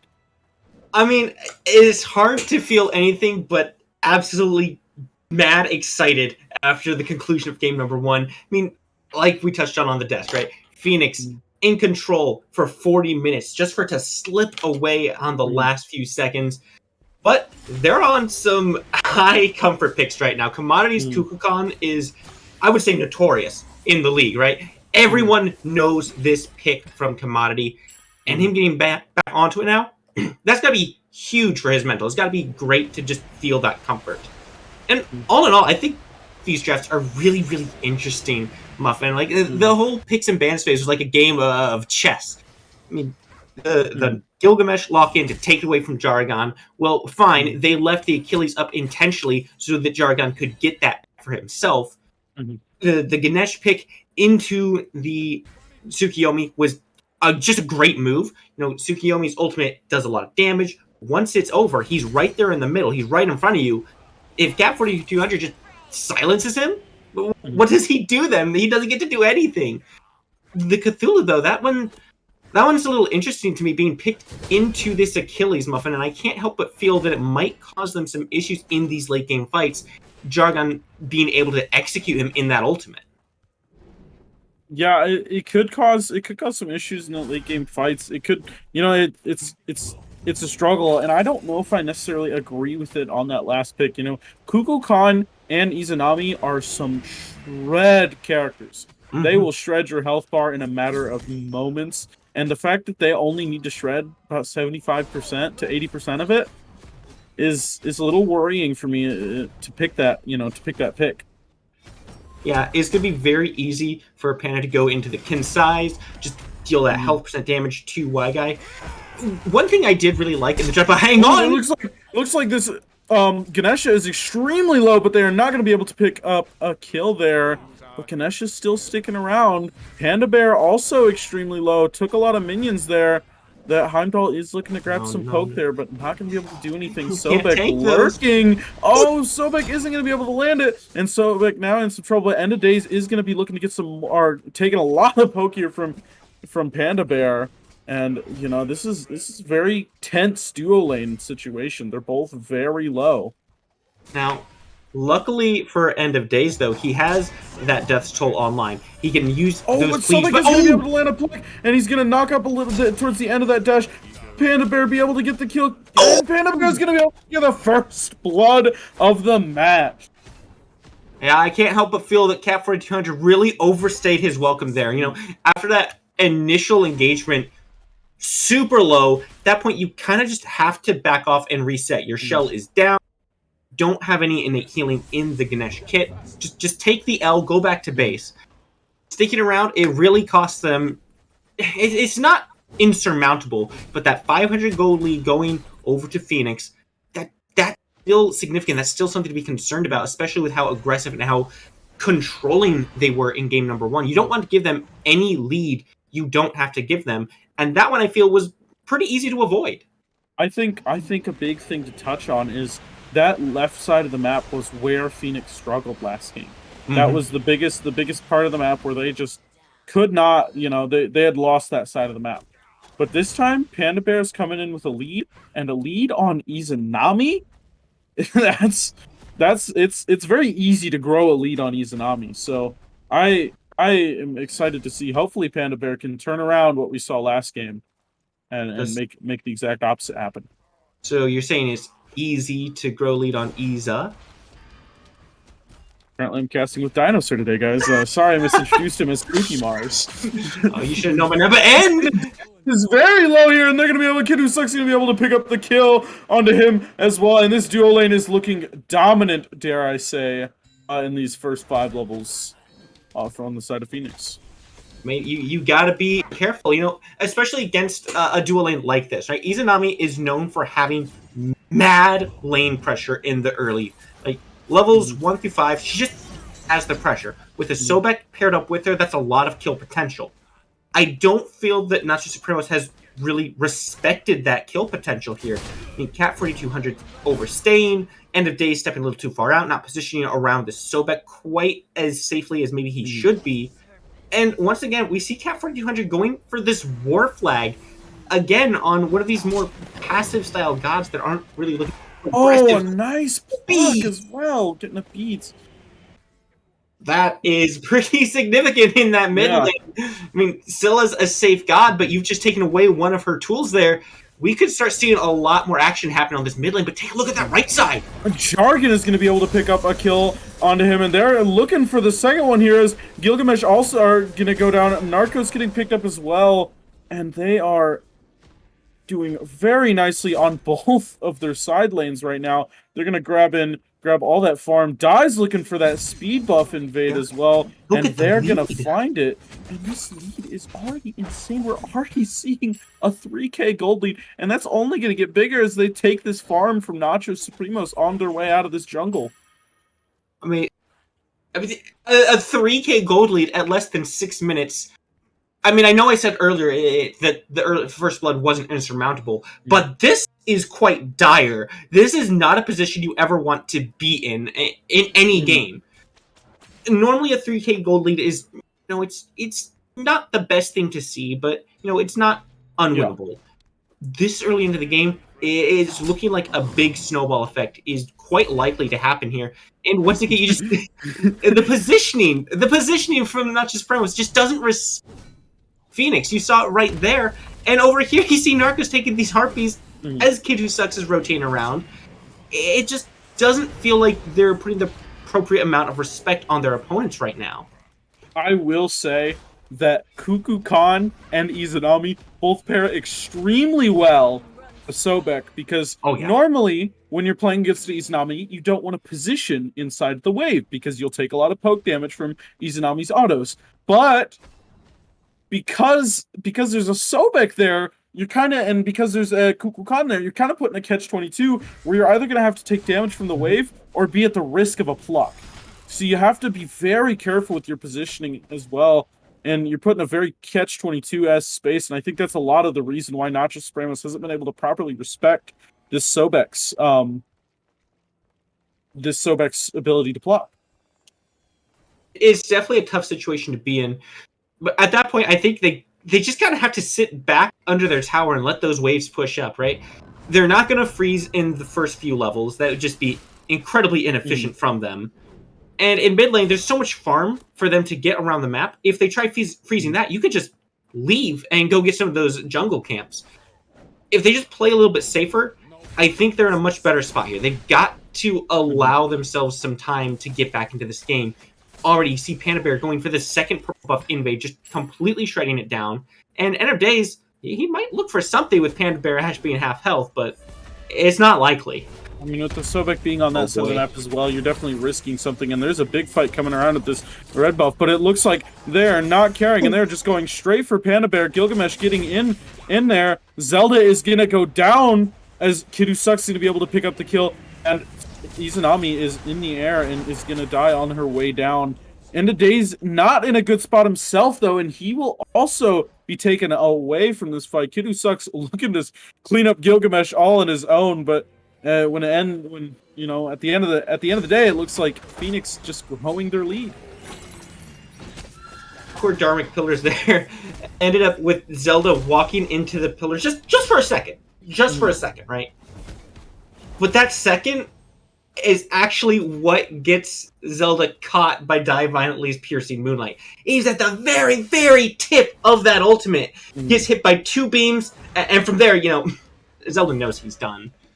End of Days, he had a good response, being able to pick up Panda Bear Ash, but his decision to path back towards his red buff into Fenyx, it just was unnecessary. They could have had a 1-for-1 and been done with it, but it ends up being a 1-for-2. Fenyx still happily in the lead. They managed to kill both backliners from Nachos Supremos, and that's quite severe in this current game state, right? It's about a 4k gold lead. Both the damage dealers are falling behind, and they're being put further behind in the fights that are breaking out because Fenyx is able to kill them. When are they going to be able to turn things around and bring the damage that Nachos Supremos needs? Looks like we're starting to see a fight in this dual lane, and it's pretty even, but End of Days is going to be the first to walk away. But that ultimate is coming down. It's not going to matter as the beads come out, and the ultimate for ultimate trade is going to happen with Panda Bear getting a solo kill. And this is what we're seeing. We're seeing the opposite of what we saw from Game 1 on Nachos Supremos. Panda Bear this time is the one that's going in. She's getting a lot of work done on that dual lane, and she's grabbing as much farm as she can, as she should be. Yeah, I mean, that was an excellent bees coming out from Panda Bear Ash. You know the ultimate's coming, have them primed, respond with your own ult, easy kill there. And, we were talking about earlier, the meta isn't everything. Yes, Charybdis is a super safe god, she does pretty well, but if you're just more comfortable on this Izanami, which Panda seems to be, it's just going to perform better for you. We've also seen, the build be switched up here. Not going for those Devos anymore, going for that early Crusher, giving her a little bit more pressure in this early game. I really think it's paying off very well.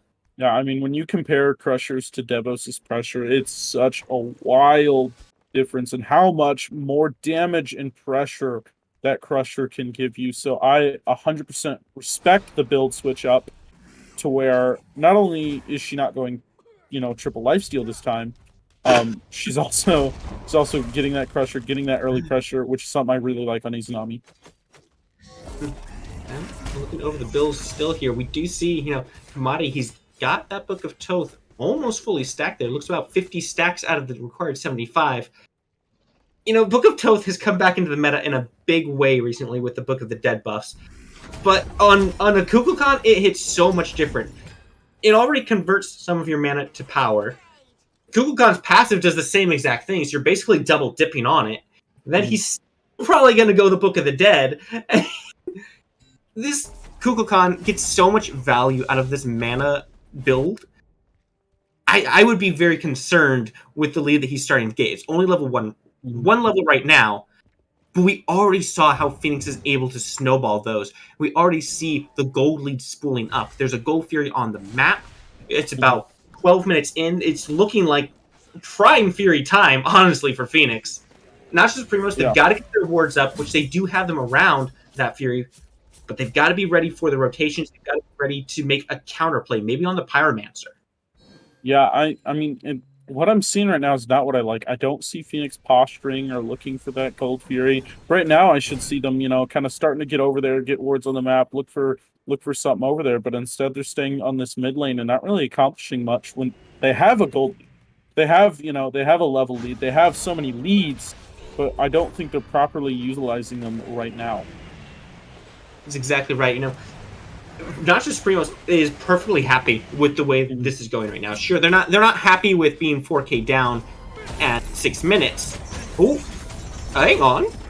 Oh, I mean, it looks like Y Guy is in a very bad spot here, as they're just gonna go in with the ultimates here, but we start to see Dai's trying to back here, but Gilgamesh is on his way. Will he be able to get out? And it looks like he's gonna be safe, and they're all gonna be able to get out of there, for nothing. You know, they get a quick kill on Y Guy.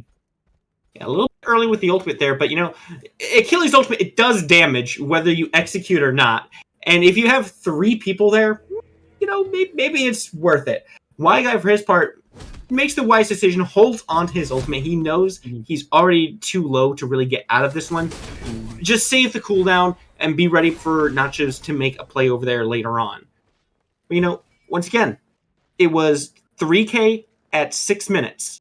We're now about 14 minutes in, and it's about 4,500 lead, 5,000, right? It hasn't grown all that much. Yes, it's 2K, but 5,000 at 14 minutes is a lot more manageable than 3,000 at 6 minutes. So a lot more manageable than 8,000 at 14 minutes. Yeah. So not just they've toned it down. They started playing safer, but oh boy, we see a rotation. We get the ult coming out from End of Days, and Panda Bear really wants to get in there. And I think they should just be able to take this tower, but it looks like they're not going to want to try and risk it or do anything crazy there. So they're going to kind of back off. But they've got 3 of them over here, and nobody's in a currently good position to spot. I wouldn't be surprised if I saw them start to try up a Gold Fury. I'm going to go for those Oracles first here, but like you said, the Fury, I think, would be a very strong play right now. They're keeping their timers on this purple buff, but that step away to those Oracles is going to allow End of Days to pick it up for himself. That's one more source of gold and XP that they haven't stripped away from Nachos Supremos now. One more camp that they've put, Nachos has put into their own pockets. And that's what Fenyx really needs to deny right now. When you're in the lead, you have to deny those things from the enemy team. But it feels like Fenyx is playing a little bit shy right now. They get the red buff, but they still haven't made a play for any of these big objectives like the Fury. You see Izanami playing very aggressive, but also in this mid lane we see the Tsukiyomi ultimate coming down as well. Zelda's ultimate coming down, but too little, too late, as Tsukiyomi's going to be able to get out of there, as Sobek is there to try and help him escape and get on the route, as Sobek and Dai are going to be able to get out of there, but Sobek's looking for a little more. He wants a little more, and ooh, a nice raw ultimate there, but Cat is too tanky for that, and he's just going to back himself right on out of there. That is so unfortunate for Kamadi. That was such a well-placed ultimate. He saw Cat 4200 already dash. He saw him go under that tower. He knew exactly where he was. Free fire, perfect hit. Lucky that it wasn't enough damage, honestly. But that's just another thing that seems to be going wrong from Nachos Supremos. They seem to be too split up, right? Yeah. Zelda gets dove free. And, you know, Cat 4200, he tries to put those Dharmic Pillars up, but once again, they block the pathing of Zelda in that ultimate and keep him locked in there as Dai Violent's just running at him. It's just unlucky. Yeah, and now we saw that gold lead grow. They won that fight. They've got that Fury now. Now what they need to be looking for is, honestly, they're so far ahead. I should see them, posturing on that right side of the map for that pyro, or looking for that tower on the left, and, really trying to push the pressure down that you have all across this map. Because they have such a gold lead that, if they want to utilize it properly and want to close out this game as early as possible, if I'm Fenyx, after what happened last game, I want to close out the game as early as possible. We should start seeing them group up and try and take as many objectives as they can. Absolutely. What went wrong for Fenyx in game number 1 was they, like you said, they didn't close out soon enough. When they had the lead, they weren't playing the objectives as efficiently as they could have been. That allowed Nachos Supremos time to get back in. They were able to catch back up in their gold and their XP and put them back on even footing in the late game. Fenyx is in a prime position to correct that mistake here. However, as these seconds tick by, as these minutes tick by, they're letting that window close little by little. They have taken the Pyromancer. I'd love to see them start putting some pressure onto this mid lane. And frankly, with the lead that they have right now, I would love if they just took Oh the my short one goodness, and End of went, Days is doing "Ooh." so much damage as Izanami is gonna die in that ultimate on the way down. End of Days with a nice solo kill despite being 3 levels down, and I'm not gonna lie to you, I think he just got 4 crits. Because the amount of damage he was doing was redonkulous. That was exactly what Nachos needed. Get End of Days back online. A solo kill feels absolutely wonderful. However, it doesn't really amount to much here. He's not going to catch this next wave. The tier 1 tower is still going to go down, so that's still more gold in Fenyx's pockets. It's a good morale booster, but maybe not exactly what they need to get things into the swing of things. He is only a level down now, maybe a level and a half. So he's back on more even footing, and that might be the way to start winning some of these fights. But that's only if End of Days is going to be there. And remember, he wasn't there for a lot of the fights in Game 1. It took him a good 20, 22 minutes before he started rotating into these. Oh yeah, it's the level 20 carry syndrome. You know, you can't rotate to anything until you've already hit that level 20. So, I mean, we saw the same from Panda Bear as well. You know, once they hit level 20, though, they've got to be going out of there because we've seen, you know, last game both of them were level 20 and they were still running down on that left side of the map. What are you doing, fellas? You got gold. You've got items. Go fight. Yeah, true enough. No truer words have been spoken. But this dual lane, I think is going to be an integral part of this game, right? But in order for End of Days or Panda Bear Ash to do what they need to do, their team has to be surviving on the map in the rest of the game. But hanging on might be some trouble here. Yeah, we see Die Violently going in, both ultimates down, and they are going to be able to pick up the kill on End of Days here. He's going to go down. Not much he can really do there with Tsukiyomi running him down, and as well as Izanami. Now, what do they get off this though? And there's just not much on the map that they can do. Oh my goodness! Gosh, Commodity the damage! doing a lot of damage here, but he is not in a good position himself. He is able to Aegis the Scylla ultimate, and he's going for that ultimate himself, but it is going to be way too out of range. But the Achilles is right there waiting for him. Oh my goodness! I didn't even know Achilles was there. Oh, that is. I can guarantee you, Zelda didn't either. That is. Oh man, I mean, you gotta look at the vision before you travel through sometimes, you know, and. Unfortunately, when that happens, gotta play himself there. That's so unlucky, but Fenyx does exactly what they should. They capitalize off of it perfectly, heading to this fire giant, but Nachos Supremos is here to contest. Cthulhu has used his ultimate in this Thorns. You know, like, at this point, this fight is not going too well for them. At this point, I mean, Fenyx can do whatever they want. They can continue on with this kill. They could have turned around and gone fire again. Like, they're in a position of infinite power here, and that pluck is just going to solidify that position and guarantee the kill on Nachos, and they're just going to turn around right for that fire giant, and the only real hope you have is Scylla just suicide going for a steal. Yeah, and even that's going to be so difficult, because Fenyx is playing this exactly how they should be. You know, focusing these objectives, they have Jargon up positioned to zone people out, and Zelda's not even going to look for it. He knows he's not going to be able to get there safely.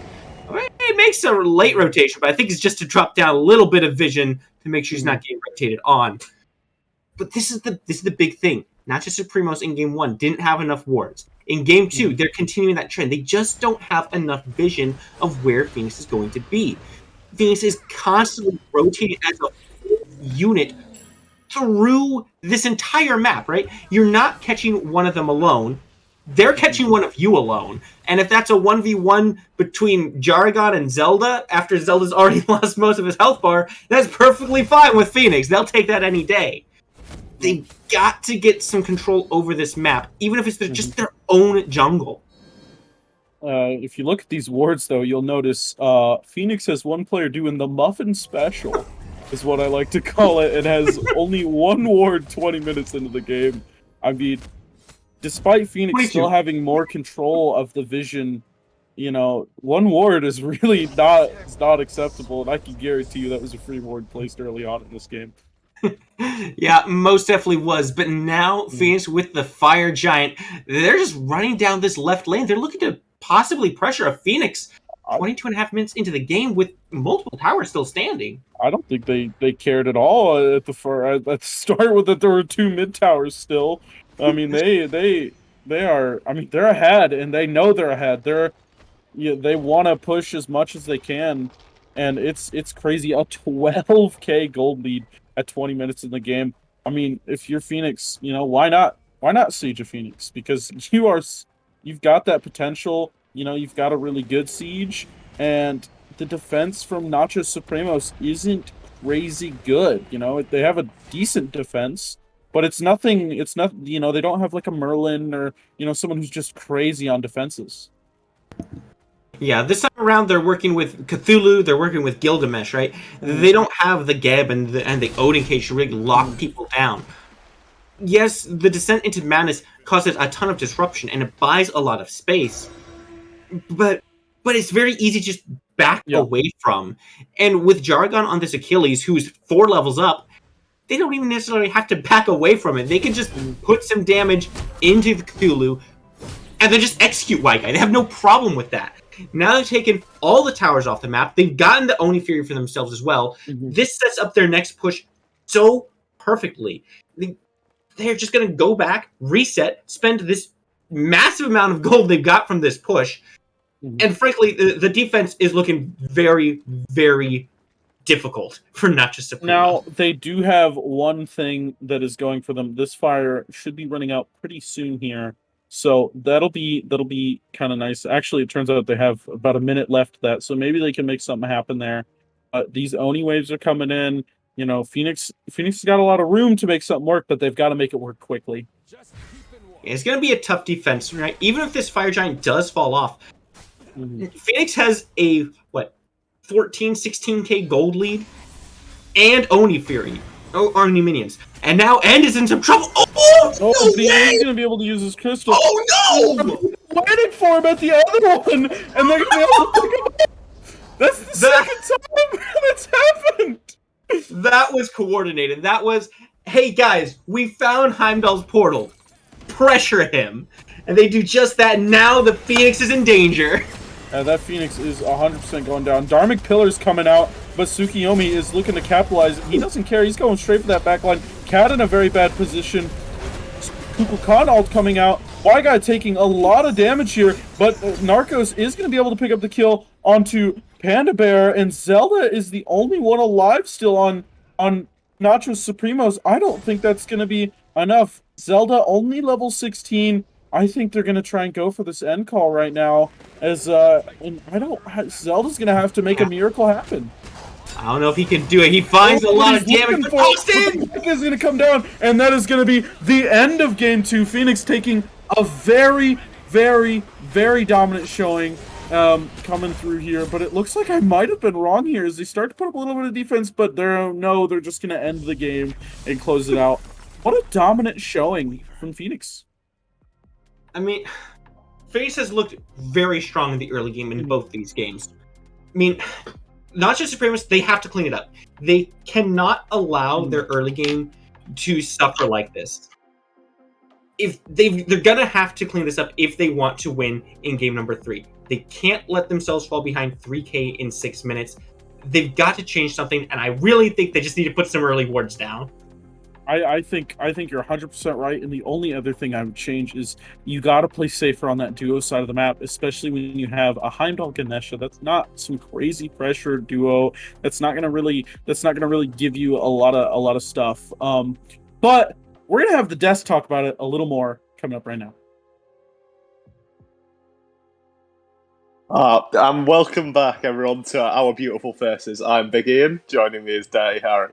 That was an incredible game 2 from Fenyx. What a way to just say, nah, our mentals aren't broken. We're taking this back right now. Oh. The play from the entire team just felt so cohesive that game.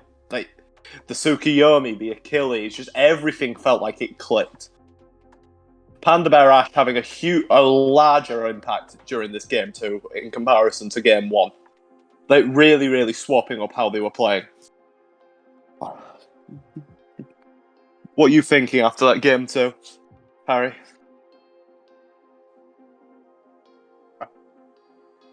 Uh, and we do get to notice now that Panda Barash swapped up the build from the triple life steal that I'm guessing so many of you noticed and chose to go for a more shred heavy build into this comp. And I'd say it definitely makes sense into this triple tank comp here. Really, really good against the Cthulhu, really strong against the Gilgamesh and a Ganesh, who are just going to die if they get near to him. And it's honestly the MVP of this game has probably got to go to either Die Violently once again for his incredible play in the jungle, or Kid Who Sucks for how many opportunities he was creating throughout all of the game. That initial first blood in duo, followed by another kill, just burning the beads constantly on the Scylla, making all of Nachos Supremos just need to back up. He physically put a buffer in front of his team and said, "I dare you to step into this zone." Yeah. I'm sorry, I'm back. I was having some technical difficulties, but No worries. I agree with the Izanami build switch up, and then Die just doing what he did first game, having complete control over the map, made it so that, like last game, early game was all Fenyx. Yeah, I really do like this comp more from Fenyx. This really heavy, early pressure-centric comps. I really like the Izanami for the duo lane pressure. I like the Achilles in solo lane. Commodities, fabled Kukulkan was doing really, really well in the mid. And then the Tsukiyomi, who was able to just pick up so much, like in every single fight. I think it was very, very rare to see him use, even if he did it at all, a piercing moonlight that didn't result in a kill. It's just very, very well done to the boys and Gal on Fenyx. Oh yes, 100%. They're coming out swinging. They are wanting to go down, and they're wanting to secure this set for themselves. Yeah, I can feel the coach of Fenyx turning in their grave though as we look at the wards from the Izanami. One ward placed down the entire game. Really does have to get that vision up there.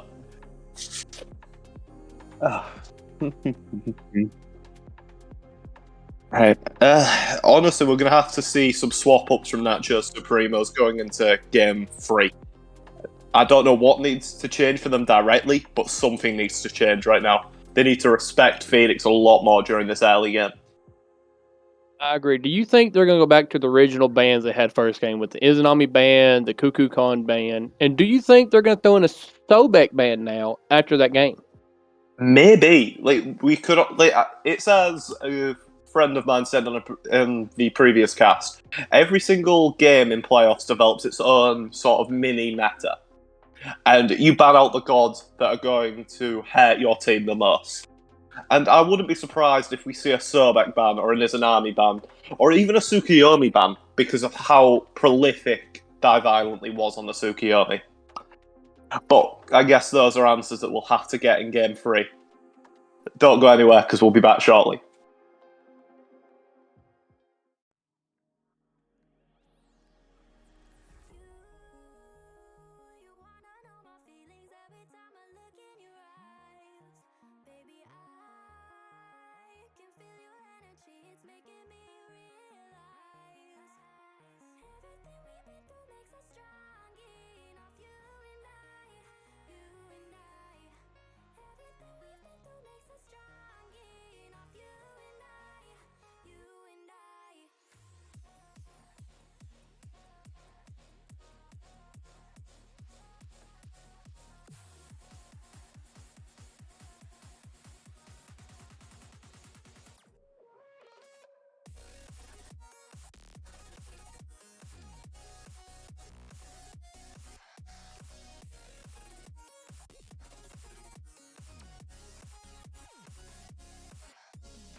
It's making me realize everything we've been through makes us strong enough. You and I.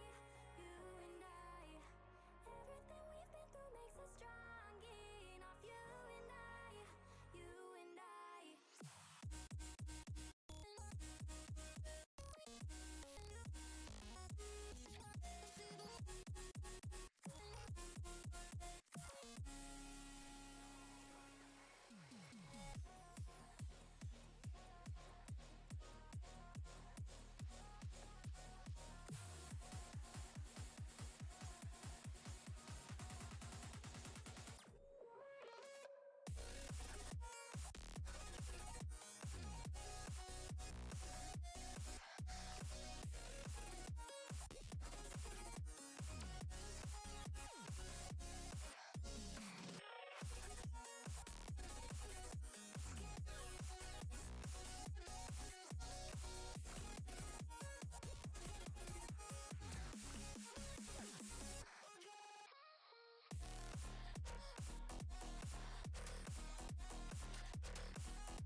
Greetings, ladies and gentlemen. Welcome back to Reap Smite League. I'm Big Ian, and joining me on the cast is a wonderful Dirty Harry. How are you feeling going into Game 3, Harry? To be honest, right now Fenyx just seems to have such a grasp right now of the early game between both sets we played so far. Yeah, it really does feel like their entire game plan is to just take the early and run with it. But we'll have to see what the picks are for Game 3 as we go into picks and bans right now. Let's get it, y'all. Right. Are you expecting to see any respect bans here? Because I'd be very surprised if we don't see any. 100%. I think they will have to get rid of the Izanami and the Soulback. I don't know so much about the Cuckoo, but definitely the Iz and the Soulback. Yeah, they were both putting in a lot of work. Like Panda Bear Ash having a profound effect that game in comparison to Game 1. So I wouldn't be surprised. And there it is, as you were mentioning. The Izanami ban does come through. And the Loki's still being respect banned after Game 1. The Loki just such a big impact when he goes in Biz. I mean, there's nothing you can do. Yeah, he really was a menace during that Game 1. Like, the moments in Game 1 where he was able to find Panda Bear Ash during every fight. Like, being able to output his damage and get away safely. Now, what do you think Panda Bear is going to pick up this game since Izanami is banned? It's a rough one because I feel we're going to see sort of the same. I wouldn't be surprised if we saw perhaps an Anhair or something to try and replicate that early pressure that Izanami brings. Maybe perhaps a Rama who has sort of a similar playstyle to the Izanami. It'd be very nice to see them to just have that early pressure in the duo lane again if I was on Fenyx. Because I know from what we've watched that Kid Who Sucks doesn't know anything but how to W key. And it's Jorgen, Jorgen's right back with that Achilles. After such success with him, he's going right back to him. Yeah, and we do see the Humbats being banned as well. However, this is an interesting pickup from the jungle of Nachos Supremos. None will flee my grasp. Okay, now is the Chemisauce going to be a solo, or is he going to be the jungle? I'd say jungle, but there is always a potential that it could be going to Y-Guy. At the minute, we're seeing more Camisots jungle than solo lane because of how well the maces fit his playstyle, but it's definitely potential to still be played in solo. I was going off the fact we ain't seen an assassin first picked this whole set. Yeah. It could be one of those things where they're trying to get the flex out, and this is a good pick. Right here. The Soul Pit, this is super mid-pressure right here. And right back to the Tsukiyomi pick, too. Yeah. Kind of like polar opposites, the sun and the moon. Exactly. Yeah. This. It's been a while since an Athena has been picked. This really has been a while. Since about early Season 8, we haven't really seen Athena have much prevalence. But now, we're going to see her being in the top 3 pick. The global pressure she does provide with the ultimate is still very good. The Defender of Olympus, the mitigations, just the fact that your support can rotate anywhere. Still really, really strong. But is it going to be able to sort of counteract the pressure that Fenyx do put out in the early game, do you think? I think it depends on how the lanes go. Honestly, if their solo can get stay with him, then maybe focus more on your duo with Athena. Yeah. But honestly, the Athena I think it'll make a bigger impact than what we think it will. Yeah, Athena definitely has the potential to do that. And we see the notorious lane bully himself. Jack is being picked right now for the solo lane of Nachos Supremos, confirming that Camisots is in fact in the jungle. Now with them picking Chalk we shall fly together. with the Achilles, do you think... Oh, a Horus. Oh. This is a soul duo lane. Oh. This is going to be interesting. Yes. And this is what I wanted to see. This is the early aggression that I wanted from Fenyx. Horus, being a warrior, has higher base damage than most Guardians. And the Soul, well, it's a Soul. Everyone knows that she will stomp you into the floor early game if you try and take it auto-attack trade with her. But look at Nachos. They got 2 global ult right there with Athena and the Cernobog. Yeah. It's going to be a very interesting clash of styles here, I think. Do you think the Athena and the Cerno will make a big difference rotating to their solo lane when they get the chance to help against Jargon? I think that's going to be the game plan, yeah. I think it's going to make a bit of a potentially large difference here. Because the last few games, Why Guy's been left on an island, sort of. He's just been getting caught out by the 2 3-man rotations that are coming from Fenyx. And with these ultimates, they're going to be able to even the battlefield almost instantaneously. So, yeah. I completely agree. Okay, let's touch on the Persephone. We ain't said nothing about her yet. Let's touch on Persephone. Do you think it's going to stack up well against the Cuckoo? I think it's going to stack up well against the Cuckoo. However, it's still going to be rough playing into Horus, Achilles, Tsukiyomi. I feel. Because there's not a lot that you're going to be able to do after your jump's forced out, which one of those gods will do. So it's going to be very, very interesting to see how Zelda is going to play this mid lane.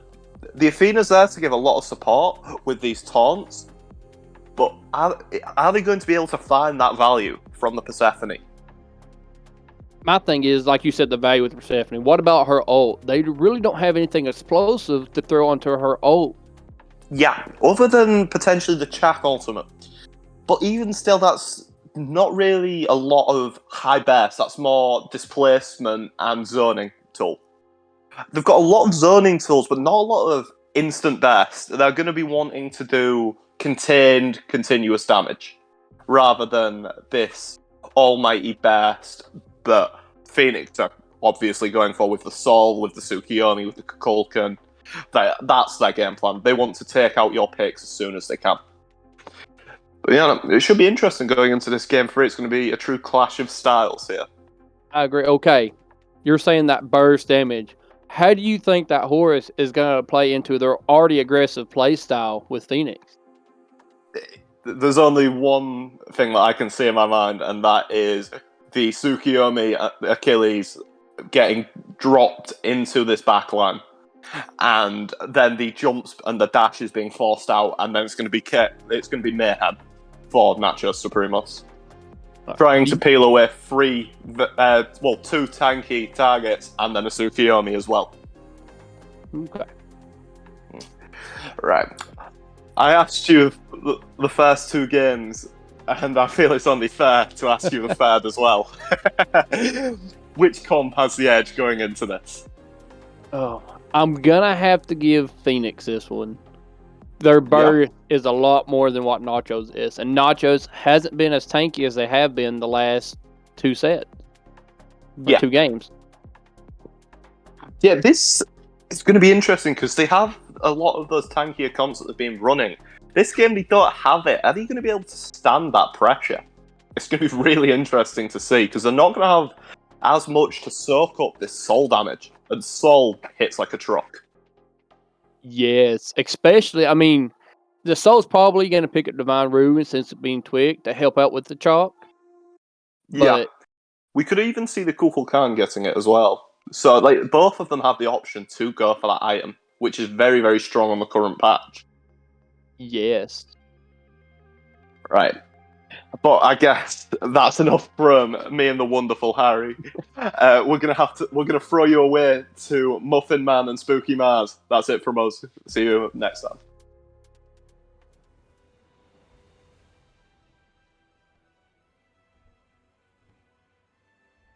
And we're back. It looks like this time we are going to be able to see the jump party in the mid lane as they go around and have a little fun. Spooky, I've already asked you it once. I've asked you it twice. I'm going to ask you the third time. How are you doing right now? How you feeling? Well, I think I'm feeling a little bit better than Nachos Supremos did at the end of that second game there.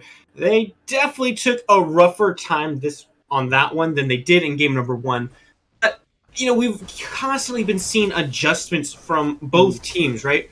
Nachos Supremos decided that game 1 draft didn't work, or game 2 draft didn't work out so well. So they completely shifted it. They've put Narcos back on an assassin in the jungle who's able to very effectively dive onto the backline of Fenyx. He's a very safe guy. He's got tons of sustain. Y guy on this chalk has good lane pressure and also, once again, great sustain there. But, Fenyx have really shown their aggressive playstyle, and this draft just plays so perfectly around it. There you see it right now. They're already going aggressive here, and End of Days taking a lot of poke right there. There it is. That's the sheer aggression that Fenyx likes to have. And this Horus pick is just a perfect thing for it. That is just unregulated pressure in the dual lane. If you pick Soul and Horus, yeah, you're killing minions, but you're also looking to farm the enemy. I mean, that's it's always a good source of farm if you can also get a clean 500 gold here, a clean 300 gold there. That's always a nice little stipend to your farm there. As we see Jargon also trying to look for that as he's getting his pressure in his lane. Yeah, that is one thing that has been extraordinarily consistent throughout all these games, is Jargon has the pressure in the solo lane. And that's something that I think Nachos Supremos just kind of has to accept or start punishing, right? Because we haven't seen a ton of rotations onto Jargon, despite him quite frequently playing rather far forward due to the amount of pressure he has in the lane. I think if Narcos looks for an opportunity, he could find a good gank onto Jargon here, because you'll notice he's in the unarmored stance. He doesn't have those extra prots going right now. If you want to kill the Achilles, this would be the time to do it. Yeah, 100%, but it looks like he's just going to take the safe route and go straight back to his, help him out with the blue and then go to that yellow, instead of really looking for a gank here while he has an opportunity. Yeah, I mean, that's also another route, right? But hang on, more action over in the dual lane. Kid Who Sucks is going in very aggressive. End of Days not going to be able to get into the wall, and he's going to end up taking quite a bit of damage for that. But Panda Bear Ash out of mana, so I don't know if she's really going to be able to do too much more in this lane. They're going to go for that purple buff invade. They've got all the pressure in the world, so I highly respect the invade over there. I think this is pretty much how you expect the dual lane to go in this particular match. I'd love to see Narcos, if he's not going to put pressure on Jargon, I'd love to see him be ready for these purple buff invades over on the left side, because you're looking at Soul and Horus, but hang on, there's big taunt! Looking for something here, a big taunt here, but maybe we could be put, Kid Who Sucks could be put in a bad position here. Panda Bear is going to be able to pick up the first kill, but Narcos is there, and he's looking to clean up. He's got one. He's going for two. Will he be able to get this second kill? It's only a matter of time, but oh my goodness! A crazy blink and a nice dash, and he's going to be able to get out of there. No taunt coming out from Cat 4200 is super unlucky, and they pay the price on the other side as well. Jargon picked the kill up solo, now 2-1. Fenyx leading the game once again. But man, it's really unfortunate that gank goes the way it does, but it's not even over yet, Muffin! It's not over yet, as they are still looking for stuff, as we see Dai looking to come over there and say, I'm here too, Great recognition from Jargon, though. He saw that there was a 4-man gank on the other side of the map. Let me just go here. I've got Y guy super low. I'm gonna go dive him. And great recognition there, and accomplished. I mean, he got what he accomplished. He got a nice little dive there and got a kill. I think there just needs to be a little bit more patience coming out from Nachos Supremos. Yes, they had the double root. They had the double taunt. But the thing is, it's Soul and Horus against Athena and Chernobog. Chernobog, he's great in the late game. He's an extremely strong late game hunter. In the early game, he's just not that effective. His passive depends on the health of the enemy, so in the early game, it's not doing that much. Athena's taunt is always strong, but it really becomes more powerful in the later stages of the game as that taunt duration ramps up with the level of the ability itself. Soul and Horus are going to be hitting hard and locking you down for extraordinary amounts of time from level 2, right? If you're looking for that fight, I think Narcos just to be a little bit closer before you look for that engagement.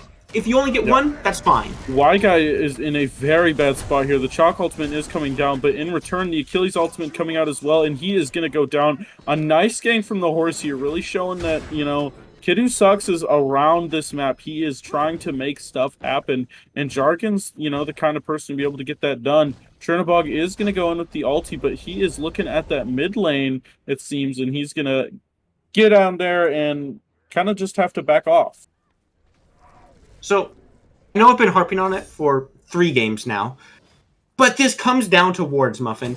Listen, if Nachos Supremos has that right side of the map warded, then they know that Die Violently is looking for that rotation. If they know he's doing that, that means that Narcos can look to get aggressive on the left side of the map. They have to mitigate what Fenyx is doing. That's the most critical thing in this game. And they, for 2 games, they have not done it. They've let Die Violently just go wherever he wants, do his thing, and they've been trying to react to it on the same side. I want to see them start playing on that opposite side and punishing those rotations. Oh, we see Panda Bear Ash looking for a fight here. A nice set of damage here. Going to sit in that heal for a little bit, and End of Days is going to be the one who has to back up. But I would like to point out something very important of a transition from last game to this game. If you notice, Panda Bear Ash, she only had 1 ward last game. And this game, she's already got 2. So she's doubled her efficiency at the 6-minute mark, and that, I mean, that's always a good sign. The coach has stepped in, but here comes the Forest but they're in vision, so it's not really sure if they're gonna be able to do anything here. They could go for a dive here, but the Athena already coming down, and you know, with Chernobog just being able to sit into a wall, I definitely don't think a dive would have been a good choice. You know what? Ultimate for ultimate. They do get the Athena ult, which is nice for them because it makes this right lane play a little bit safer. But hang on, Narcos here! Narcos here looking to make something happen here, but the Achilles ultimate is going to come out, and they're just going to trade ult for ultimate. And really just kind of let Y-Guy get some of this pressure back in lane. Red buff invade come through. Fenyx, once again, trying to take complete control of this map here. It's starting to look a little stressful for Nachos Supremos. It's not as bad as it was in game number 2, right? They've recovered some of that already. They're not letting Fenyx get this 3k gold lead at 6 minutes. They're making adjustments, but they need to make more, right? Yes, this is a best of 5 set, but you really want to make those adjustments you need kind of in a snap, right? Yeah. If wards are your problem, just start putting more wards down, not gradually, not 1 ward to 2 wards, but like 3 wards to 9 wards. And that's just in like the first early part of the game. Catch these rotations out, see where Fenyx is going, and be able to respond to it. Because if they're going to be up on your red buff, that means your solo laner could be maybe at their blue buff, right? They have to make opportunities. They're not just going to come to themselves.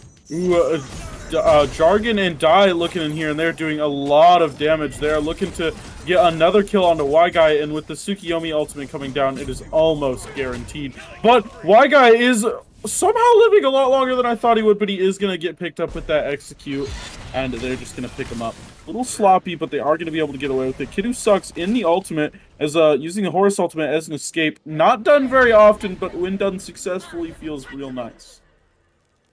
He is on out of there, but honestly, Muffin, at this point, it's a little bit inexcusable for Y-Guy to be 0-3 already. It's the same problem every time. They're looping over from his blue buff and coming in behind him because he's pushed up too far without the wards. It's a very easy adjustment to make. He just has to make it. Like, just put it near your blue buff where they're flanking through. Nachos capitalizing on the fact that there was nobody on the left side of the map and just snagged a gold here real quick. Great capitalization from them and great map play to recognize the availability of that. That's a perfect answer. See, that's exactly what I mean. They know where Fenyx is. It's on the right side of the map. Okay, we're on the left. Let's take something here. That's exactly what they have to do, and I'm really glad to see they're making that adjustment here. Problem is, are they going to be able to keep that up? Fenyx has been such a well-coordinated machine. It doesn't even feel like a team at this point, Melvin. They feel like a clear machine just running through this game, knowing exactly what they want to do, each part working in unison with the others. I mean, Nachos Supremos showing that they're so weak on this solo side of the map that they are literally getting jumped on in their back camps, but it looks like it's going to come out to punish them. But as Achilles is actually going to pick up a kill on the Y guy as well. We've seen a nice gang coming out here from Nachos Supremos, but Fenyx seems to be the one capitalizing on it. Oh, but Jargon in a very bad spot. He's going to ult out, but quite late. Will it be enough? With a crazy Kukulkan ultimate, he's going to be able to pick up the kill on Zelda. 100-0, no problem. We see End of Days going in deep. And realizing maybe it's a little too far in, and he's gonna back up. I mean, there were some really great spots from both sides, but looks like Nachos isn't ready to give it up, trying to put a little bit more aggression onto Kid Who Sucks. They still have 3 people here. They might just be looking for this dive. They're gonna back on off. Well, they need to get something, because over on this left side of the map on Fenyx, Panda Bear Ash is split pushing. So they need to get something. It looks like they're going to settle for this Pyro here, but they're taking a decent amount of time to do it, but it looks like they should be safe as no one's kind of coming over there. I think that's the right call to make. The tower is a little bit risky. Horse is right there, and you've got a Camouflage with Bumbas, right? You're going to be able to kill that Pyromancer a lot easier than you can kill the tower. However, Commodity gets another red buff. Venus, another buff stolen away from Nachos Supremos. He's already got a 3-level lead. Yeah, ooh, it looks like the Sugiyomi ult's going to come out, and Y Guy is going to be in trouble once again. Oh, but never mind. A nasty teleport comes out from him, and he's going to be able to escape that fight, as Athena is very low, but this team is coming in. They're trying to make something happen. Will they be able to do anything? It looks like they're actually going in for a dive, and they're going to pick up the kill real quick, as they are just out for blood tonight on this solo side of the map, trying to fight anybody and everybody who comes over there. Jargon is simply getting too big in this solo lane, right? He's 5-0-1 right now. He's been quite dominant in this entire match so far, this whole set. They have to find an answer to it, whether it's sticking Y Guy on something much safer and that just doesn't die, or putting more rotations into Jargon, maybe getting him off this Achilles, who's already a strong pick on his own, in Jargon's hands, absolute monster. They have to make an adjustment to this right side of the map, or it's just going to keep on happening. Ward are also acceptable. Panda Bear in a not good position here, as they might end up putting herself in a really bad spot. But it looks like she's gonna get away with an ult, a nice smart ultimate, but it is gonna go on to the Kukulkan. Will the ultimate land? It is not gonna land. It is gonna be just out of range. I have so much respect for Commodity for just throwing these ultimates out the way he has been this set. It's just, he's just getting nasty ultimates off, and sometimes he's gonna miss like that, but the fact that he's just ripping them out there is a lot of respect. I mean, you gotta go for it. You gotta at least try. The ultimate does you no good if it's sitting there off cooldown.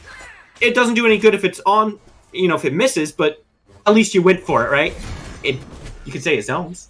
It was a zoning ultimate. Yeah, I mean, hey, he got him away.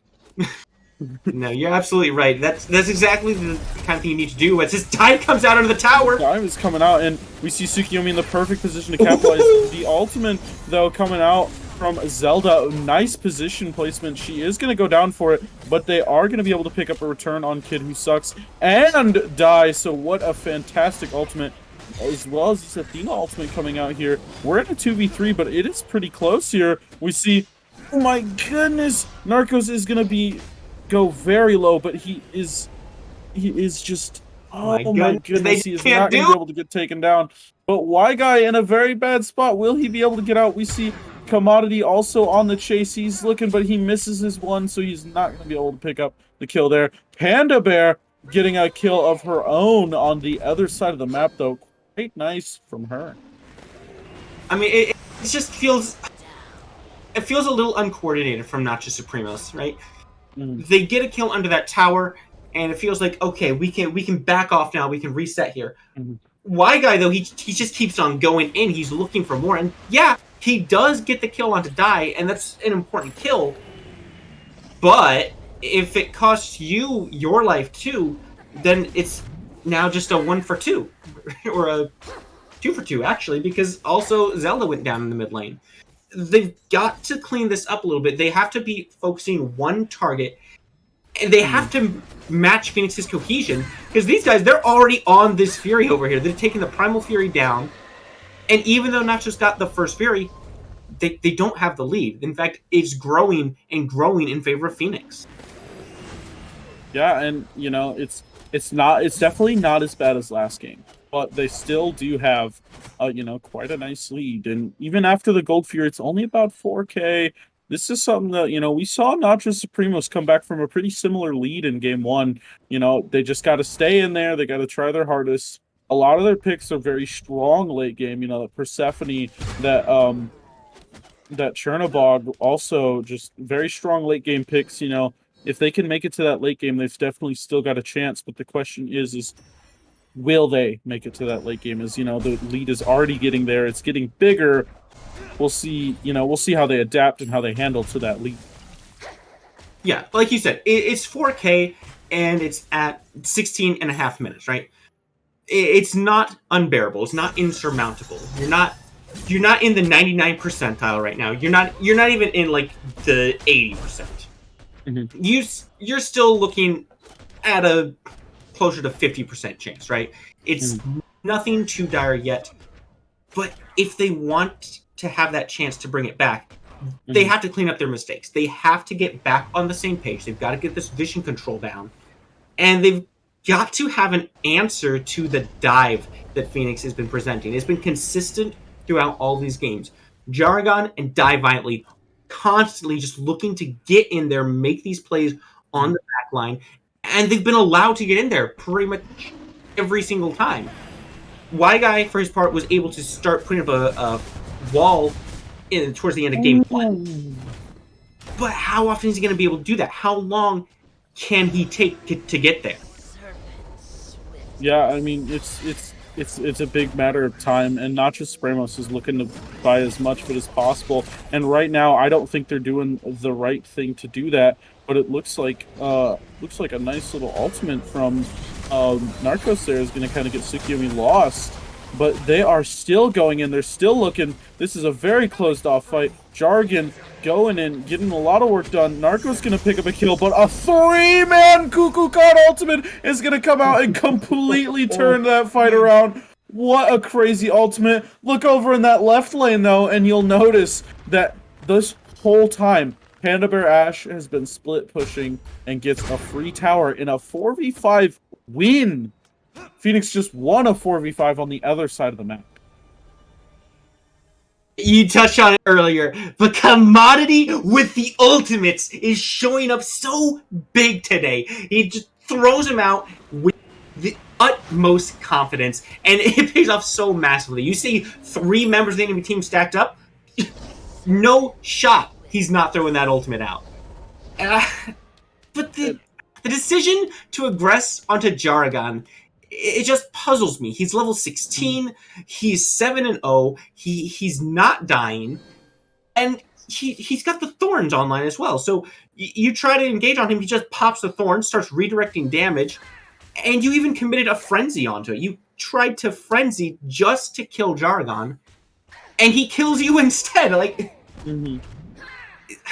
it's just something has to change there. They can't be 5-man committing onto Jargon with the rest of his team right behind him, right? Yeah. They have to find a way to zone him off or shut down his kit or pick him off isolated from his team. Yeah, I agree with you 100%. I mean, that's what put them in such a bad position here. And we see Narcos in a bad position himself. He is going to be able to ult from a nice taunt here from this Athena, but Athena now also looking to be in a little bit of trouble, but Athena's just going to walk right on out of there. I think that trouble exists. I think that really encapsulates the problems that Nachos Supremos has been having. As Fenyx is starting up this fire giant, look at them. They've got 4 people on it. And where's Jargon? He's forward, zoning them out. Y-Guy, though. Y-Guy looking for some. Secure goes down a little early, but looks like Fenyx will be able to get it with the other Secure ultimate that they have on their team. Meanwhile, we see this Chernobog split pushing, but it's not at the right time as the rest of the team is going in. They're going in this horse. They're waiting to come in, and they're going to come in right on top of this Kamazats here, and they're going to keep on going.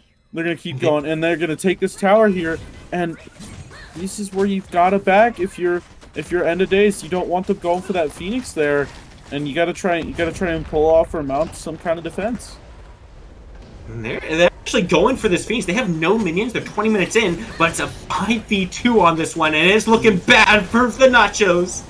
Yeah, I mean, they are just completely zoned out of this Fenyx here. They're going to be able to secure this Fenyx quite nicely. It's already down. I mean, they've got a lot of pressure, going into this. Panda Bear already level 20.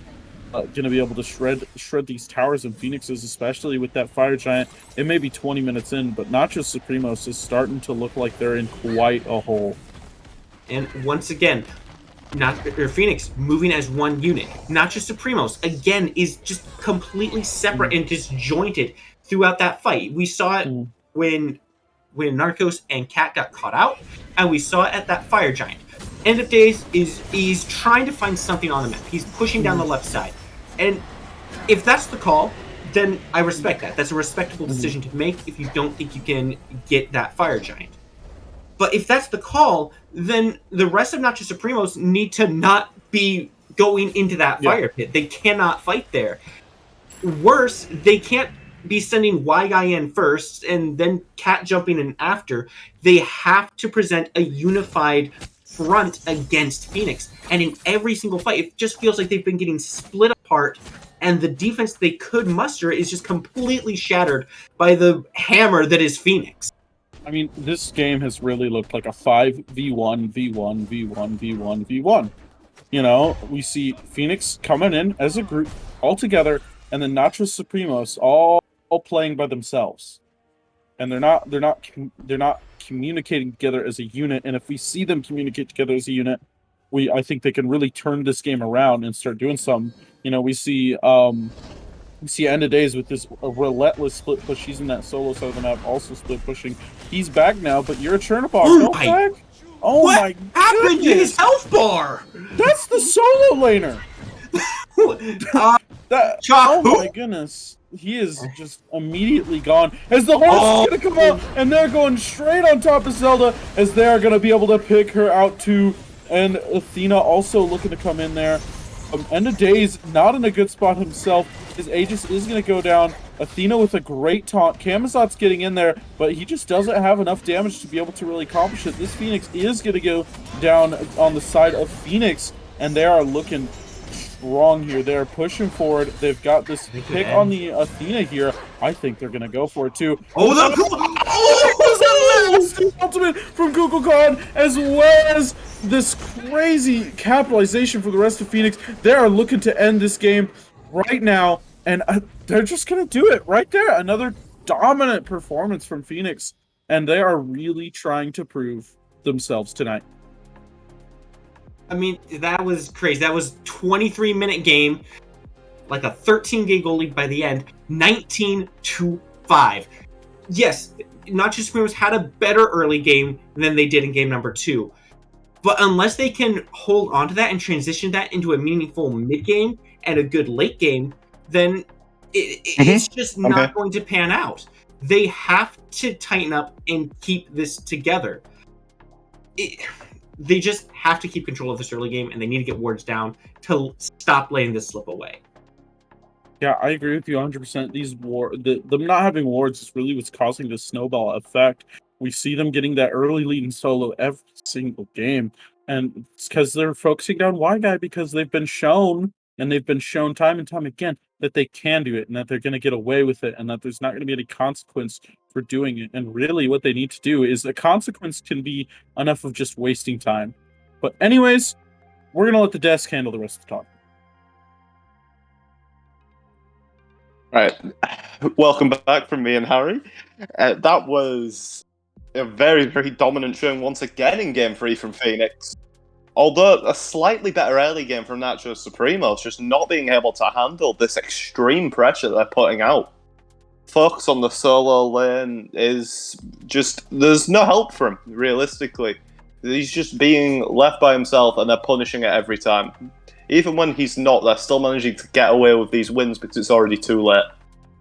Yes, 100%. I was hoping to see more rotations since they had the Athena and the Cernobog on top of that. But still, it didn't look like there was a whole lot of help for Wild Guy over there. Yeah. Solo lane really is a solo lane for Wild Guy at the minute. But honestly, I'm going to talk about my favourite moment from the match, and it's got to be Commodity's free-man coconut around the enemy speed buff. What incredible placement, and just turning the fight on its head, what was a losing fight for Fenyx, and then just blasting it down, essentially. Yes, 100%. Yeah. Karen, please. It turned that fight completely around, and there was nothing they could do about it after that. Yeah. Every single player on Fenyx right now looks incredible.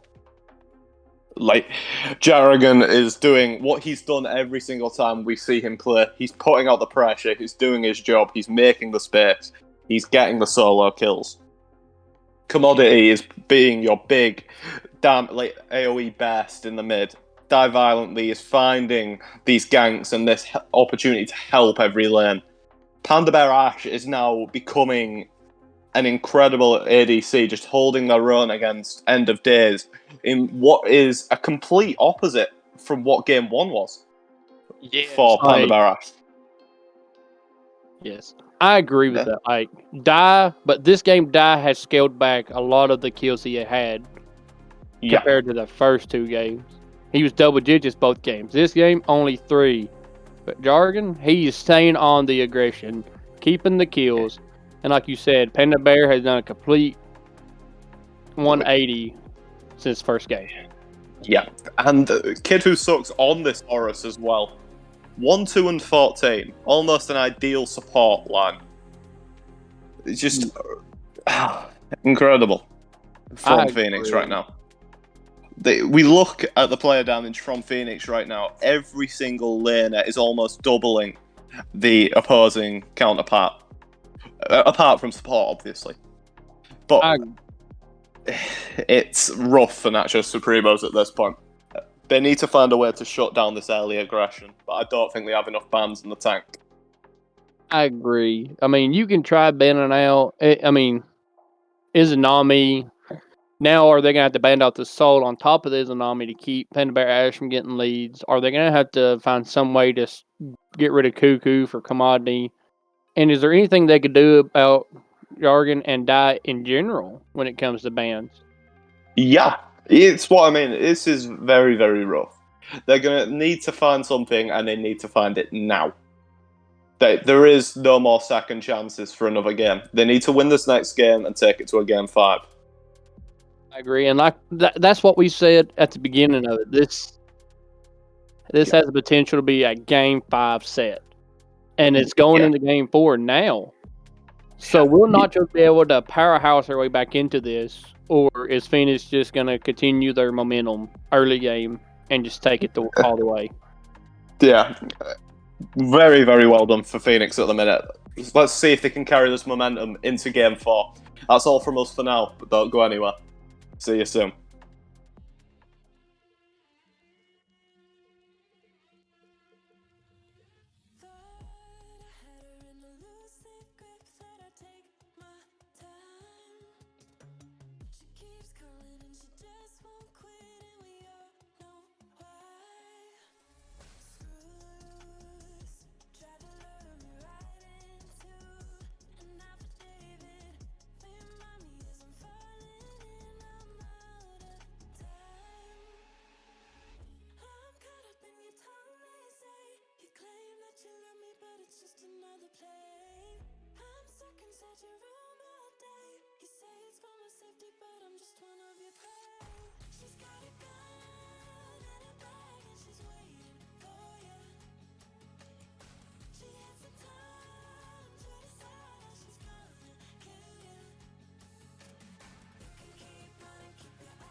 promises we just can't keep, and it felt so right.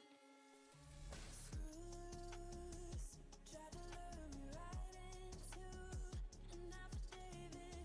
Remind me as I'm falling and I'm out of time. I'm caught up in your tongue, they say. You claim that you love me, but it's just another play. I'm stuck inside your room all day. You say it's for my safety, but I'm just one of your prey. She's got a gun in a bag and she's waiting for you.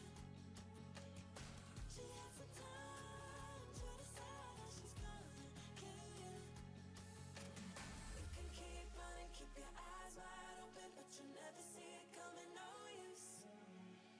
She's got a gun in a bag and she's waiting for you.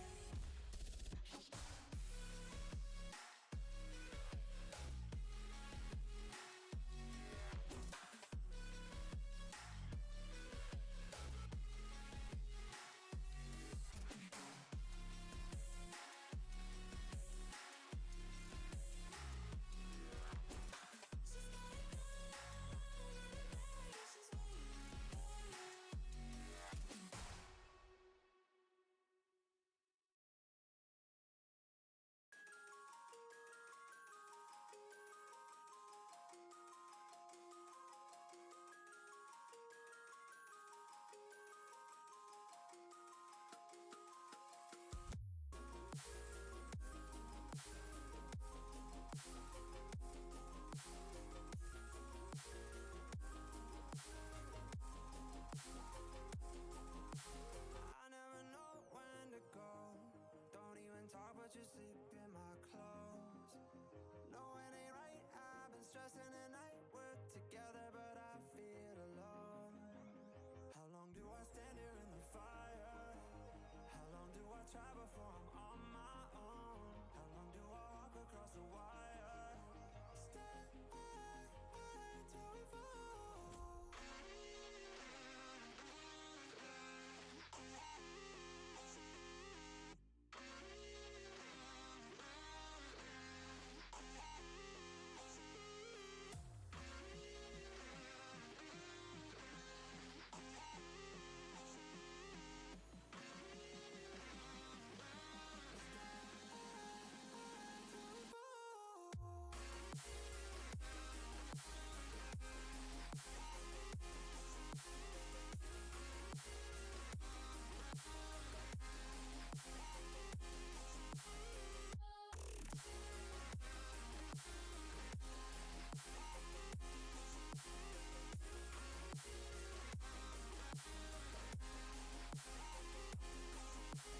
We don't know how to act. We get chaotic and say things we wanna take back. Is there a reason that we're still together? How long do we stand here in the fire? How long do we try before we're on our own? How long do we walk across the wire? Stay till we fall.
Hello and welcome back, ladies and gentlemen. I am Big Ian, and joining me on the desk today is the wonderful Dirty Harry. We're now going into Game 4 of what is potentially the last game of the SDL playoffs. How are you feeling going into this? It is. It's been a wild ride this set. Like first game, it was like they had solo lane and duo lane was contested on each end, but after that, it's been Fenyx every lane. After that, Yeah. Well, you won't have to wait any longer. Here come the picks and bans for Game 4. I wonder what Nachos Supremos bans are going to be going into this Game 4. There has been so many picks for Fenyx that have looked so good so far. I wonder what they're going to ban here. Fenyx.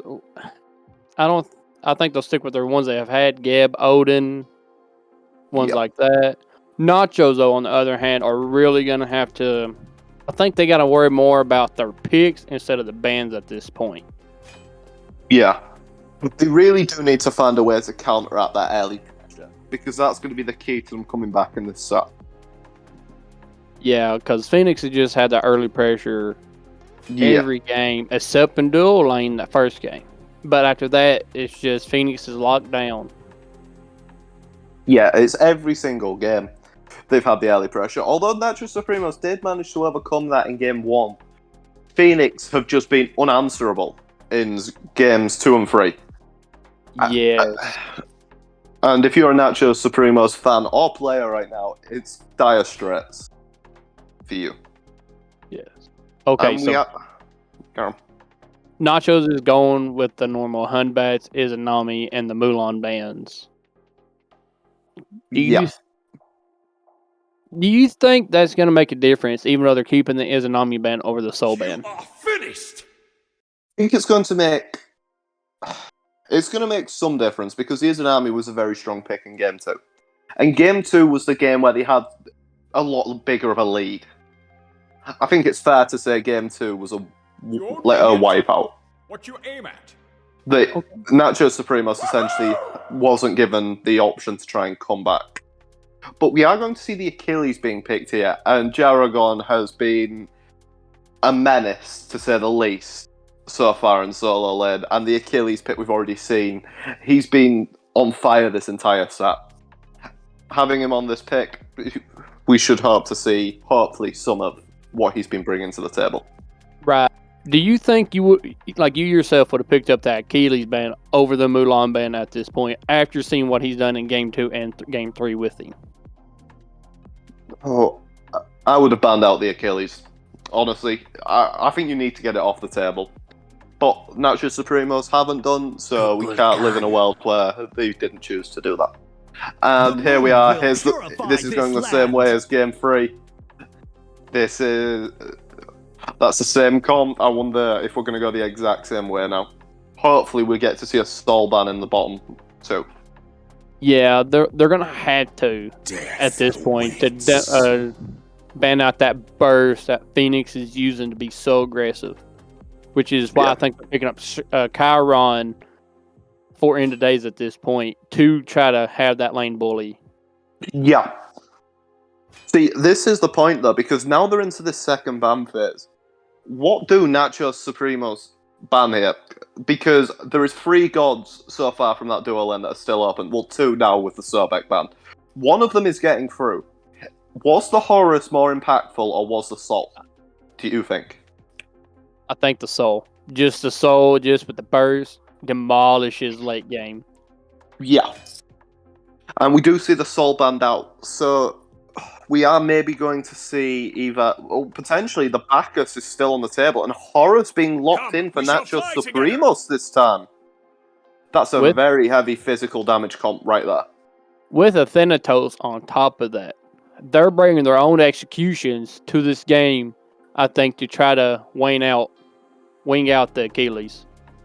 Yeah. Okay.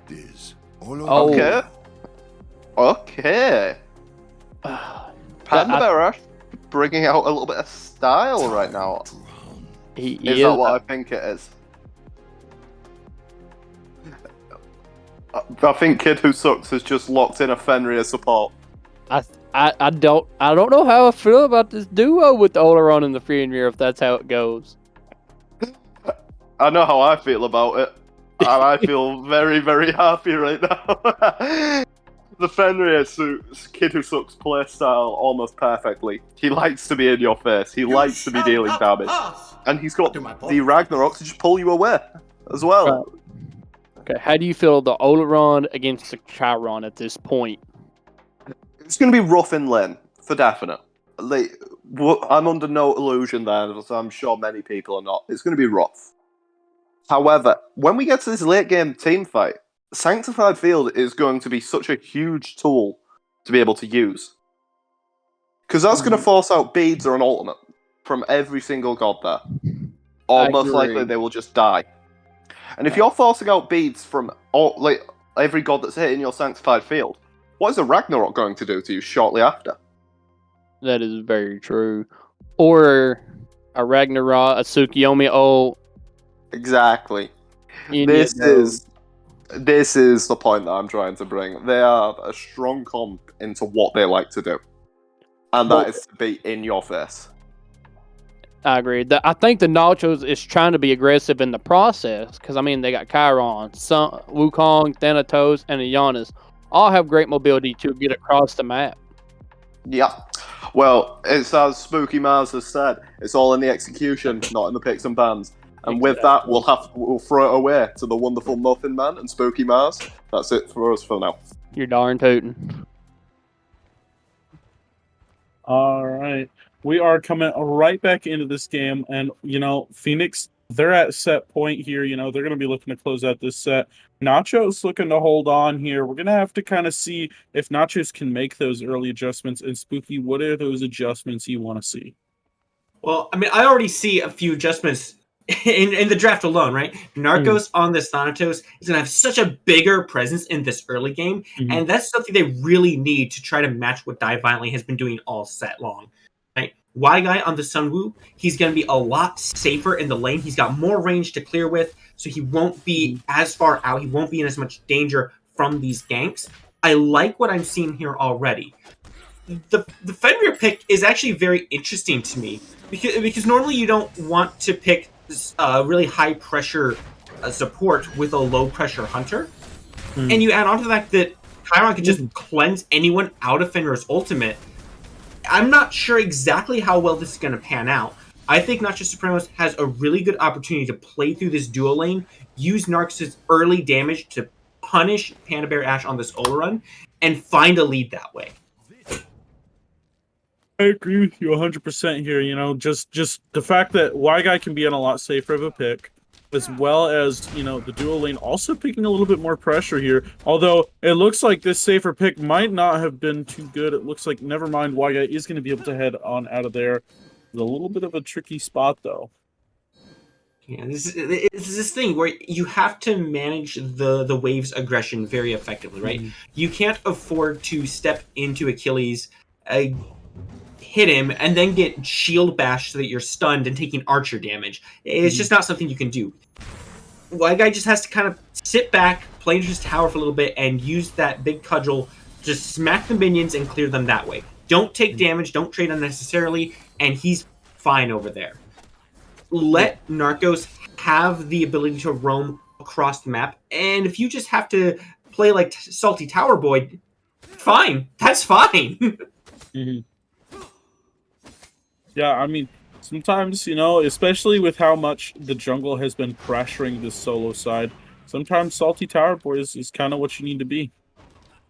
Yeah, especially if you're deciding to go for this Sunwoo build, right? He's going with that Spike Gauntlet first. It's going to turn into a Soul Eater, but hanging on. He's in a very bad position here. Going to get stunned after the leap, but he is still going to be able to make it out of there alive, which is really great for him because if he'd gotten stunned before the leap, I don't think we'd be singing the same tune.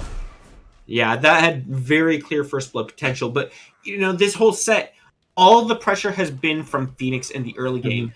We're down to the wire here. Game number 4, and Nachos Supremos has clearly stepped up to match what Fenyx has been doing. They're the ones in control of this dual lane right now, and we haven't seen too much from Die Violently just yet. He hasn't been going to these lanes looking for these early kills just yet. We're about 3 minutes in. Normally, this is about when we'd see Die try to find his first kill. He's going to play a little bit slower this time. He's just looking for this farm, and I think that's because he respects the Thanatos pick from Nachos. He knows what it's capable of, and he's not going to make a sloppy mistake to allow Nachos to snowball on it. Well, I mean, when you're in this Tsukiyomi and you think about this matchup here, you know, he can silence all of your damage. You know, your whole 2, and so you could lose out on a lot of kill potential, as well as be put in a tricky spot here. Cat is going to come in here looking for something here, but Thanatos also coming in here, and he is going to come down with the ulti. Panda Bear Ash is in a very bad spot, but it looks like she will be able to get out of there with her life. But if she sticks around for too much longer, she might not be in a good spot. And Jargon going in with the first blood, as he has been strutting his stuff in the solo lane, all set. As that's just more of the same from Jargon. He's got control over the solo lane. He's not going to relinquish it anytime soon. Really unlucky that they weren't able to secure anything over on that purple buff. It felt, once again, a little bit disjointed, Muffin. You know, first Cat 4200 is in there by himself, and he's stalling for time. Then Nachos comes down with the hovering death, but the whole time End of Days is in the lane. His damage isn't there, and I really think that's why they miss out on those kills. Yeah, I mean, I agree with you there. You know, if End of Days is, you know, at that purple buff, there's no way. I think there's no way they don't get both of them. They were both extremely low, had very low mana. I don't even know, like, if Panda Bear couldn't have used another ability, but the rest of them, you know, are all in tricky spots here. You see Die looking for a little bit of a cheeky play here, but it looks like that Fenyx just has too much pressure for anything to actually go down. Nachos respecting the pressure that Fenyx has. They're gonna go and play this one safe. They know by now what Die likes to do. They know he's looking for these ganks. They know he's roaming across this map, and if they don't see him on the map somewhere, then you just have to assume, hey, he might be right there trying to find a gank on us. Just play it safe, clear the wave. That's what they need to do. That's exactly the kind of change I wanted to see from these games. They're changing how they play this early game to accommodate how Fenyx likes to play it. And first of all, that's a sign of a really good team from both ends, right? Not only is Fenyx good enough that they force Nachos to adapt their playstyle to them, but Nachos is finally realizing they're good enough to do exactly that. Yeah, I mean, 100% here, you know. They've been making the correct adjustments that we needed them to see. You know, the fact that we've only seen one kill on the side of Fenyx proves that. You know, normally in games, you know, 2 and 3, we've seen them already at about 4 or 5 kills at this point in the game. And the fact that we've seen a lot more of a farm-heavy, a lot more of a safe game from Nachos, that they've been able to restrain what's going on and restrain it to kind of only in that solo lane versus where they're bleeding around the whole map. And, you know, hopefully they can bring some rotations around to that solo side when they're a little more confident and a little more structured, and, you know, kind of bring Y Guy back into the groove. And speaking of, you know, the adaptations these teams are making, Nachos opts to go for the beads on this Thanatos. You know, a lot of the time you'll see Thanatos typically go for that blink, for that early extra aggression, you know, close that distance, get that Death Scythe off. Lots of damage, right? But Nachos, he's recognizing the effective lockdown that Fenyx has, because it's never just one member of Fenyx that you're dealing with. They're always moving as like a 3-man unit. And so he says, okay, they're going to be there. I need the bees, I need the safety.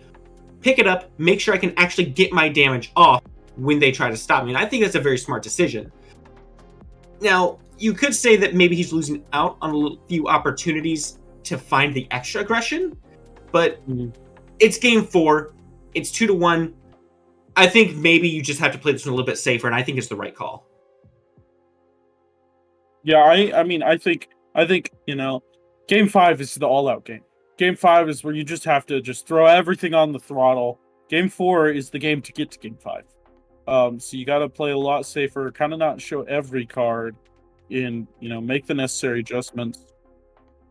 And we're gonna see if they make it to that game 5 coming up. And not show every card, but it has taken 4 games for Narcos to pull out this Thanatos that he is actually pretty well known for in the league. Maybe a sign that they are getting down to the wire here, but also maybe a sign that they've just stopped playing around and they're ready to take this one for themselves here. Well, we're going to see how it plays out here, but I think this one is very far from over. Looks like Nachos is kind of looking for a gank around on in this mid lane here. We'll see if they can accomplish anything, but Thanatos has been lurking around that solo side. He is up in the air, and he's going to land right on top of him. The ultimate is going to miss, but it is not going to matter, as Commodity is going to be taken down. And that's exactly the kind of early presence you need to see from this Thanatos. He's got the Yones online, he's got that 20% CDR, he's got his pen, he's ready to start swinging. And him having the first impact in this mid lane is honestly very big for Nachos Supremos. Constantly throughout the set, it's been Die always getting in there, having the first impact, whether it's in the mid lane or the right lane.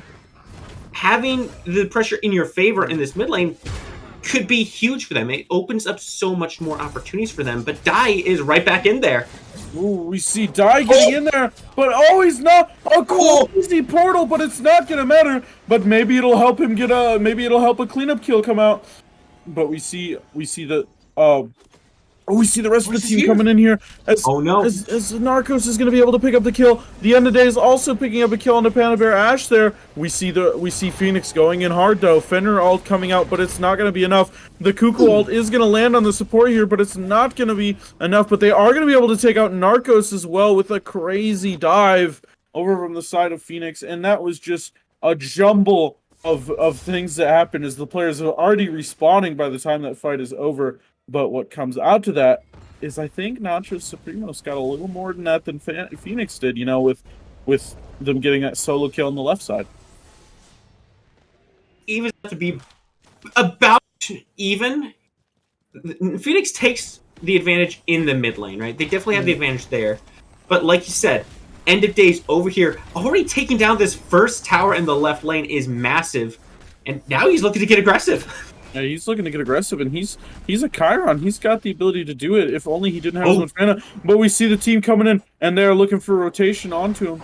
See if anything is going to happen here. The Oleron ult is coming down here, but is it going to be enough? It looks like no, it's not, as Kid Who Sucks is going to be able to jump in and kind of save the day there for Panda Bear. Good rotation coming out from Kid Who Sucks, and honestly the rest of Fenyx. You can even see they're still looking to make a play even now.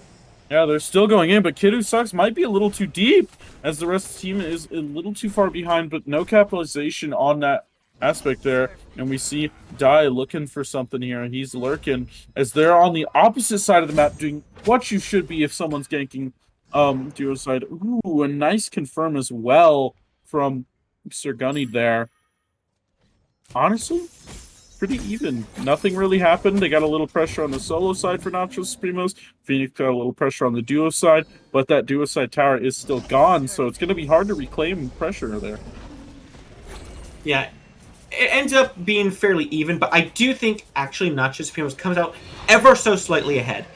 And that's purely because of the ultimate used from Panda Bear Ash. The Oleron ult is such a long cooldown and has such a massive impact when it comes out. Not having that available, I think, will be playing a big role in future fights here. But back on this solo lane is actually what I've really kind of wanted to focus on a little bit here. Oh, we might not get that chance. Yeah, we might not get that chance, as Jargon is just going to be able to take another kill for himself. Thanatos lurking in the area, but so is Die. Die's looking for this fight here, but Thana is in the air. He's going to be going on to Jargon here. And it looks like I made a mistake there. He's actually just going to go and land down the safe way. But back to what you were talking about, and I think I know what you're talking about, that Soul Eater pickup from Y-Guy. Yeah, it's just not panning out the way I think he was hoping it would. Yes, it's nice to have that sustain, but it leaves him so much squishier. And Jargon with the X is able to fully abuse that. And even when Y-Guy was left alone in that lane, Jargon made that big rotation into the mid lane to try to punish Narcos. Y-Guy took one wave and then backed.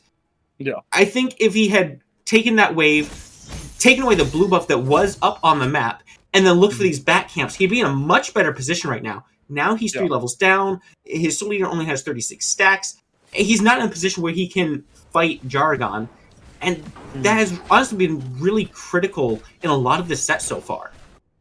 Yeah, it's been a big issue, kind of the whole time, and I think the Soul Eater has contributed to him having, being behind here. As a lot of the time when we saw them fighting, we would see Jargon doing a ton of damage, but Guy not doing that much. And I think that's a big contributor to him going to Blackthorn instead of the Soul Eater. Yeah, it's those extra tanky stats. He's got some extra power, but oh dear, we might see a gank. Oh no, we see a gank coming out here, but they are going to return on the other side as Thanatos is coming in. Will he be able to do it? The beads are coming out. Panda Bear is in a very bad position as she is trying her hardest to juke out the Thanatos, but she is now in an even worse position. And Days is going to be able to pick up the kill and get a nice little quick cleanup. But Dai is in way too deep as he is going in very hard. Looks like Gunny is almost going to be able to pick up the kill here. And Days is going to pick up Kid Who Sucks, but Dai will be able to get out of this, the tiniest sliver of health. I think Dai is actually walking away from there seeing gray with how low that health bar was. First of all, that was an insane unstable vortex to be able to clip him there. I think literally like 10 more damage and he just dies. But Dai, he has none of it today. He goes deep and he gets right back on out. But I feel like that's once again down to the split nature of a lot of these Nachos team fights. We've got one happening down the lane and the other up by the tier 2 tower. They have to coordinate better than this. We could be in a pretty tricky situation here as Nachos Supremos is looking to fight over here on the solo side. Jargon is coming in here. Thanatos also coming down, but a nasty Tsukiyomi ult is going to be able to do a lot of damage. Will they be able to do it? But Sir Gunny coming in as well. Can they pick up any of these kills here? Dai is going to be able to pick up the kill here, but Narcos is going to pick up a return kill here. We're in a very tricky situation here if you're Dai, but it looks like they're going to let him go as the rest of the team is rotating in to try and help him out here on this fight. I don't know how many times I'm going to end up saying it, Muffin. I feel like a little bit of a broken record, but once again, the target prioritization from Nachos Supremos is just not there. Narcos is on Jargon trying to put him in the dirt. Meanwhile, you got 2 more people trying to fight off Dai violently, who's just diving under the tower. You have to pick one and just go for that one. Choose a target, put your damage into it. He's going to fall much faster, and then you can turn your damage onto the next guy. Jargon was already super low. All it took, I think, would be one unstable vortex from Gunny, which, granted, he did try to do. It just didn't connect. Yeah. But stick on the target, It's just tricky as Jargon and Dai have done so much to successfully disorient whoever they're diving that I'm sure that they're having a struggle communicating with the rest of their team on what needs to happen. Yeah, it is very true. And you add in Kid Who Sucks, who's also diving in with them most of the time, trying to pick some up and shake them around, disorient them that way. These displacement abilities are very, very strong. You add on to that you might not always know exactly where Die Violently is going to end up at. It can make for some confusing fights, but I really think the communication, it just needs to be stepped up a little bit. Just start shouting for Achilles, take that guy down. They do get there, but I don't know. It feels like it took a little bit too long. And Jargon, he's still 3 levels up. He has no problem with this. Thanatos did look for a gank on Commodity, but he's not going to be able to get anything there, and it's going to have to just kind of back up and grab some of his farm. Now take a look at this. Fenyx getting this Scorpion down, puts the Pyromancer on the map in a few seconds here. More importantly, though, it's going to enhance those buffs. And Muffin, I think the enhanced buffs are quite a big deal right now. Right now, we're looking at a very, very close game. Fenyx is up in gold, but it's only barely. It's a 1,400 lead.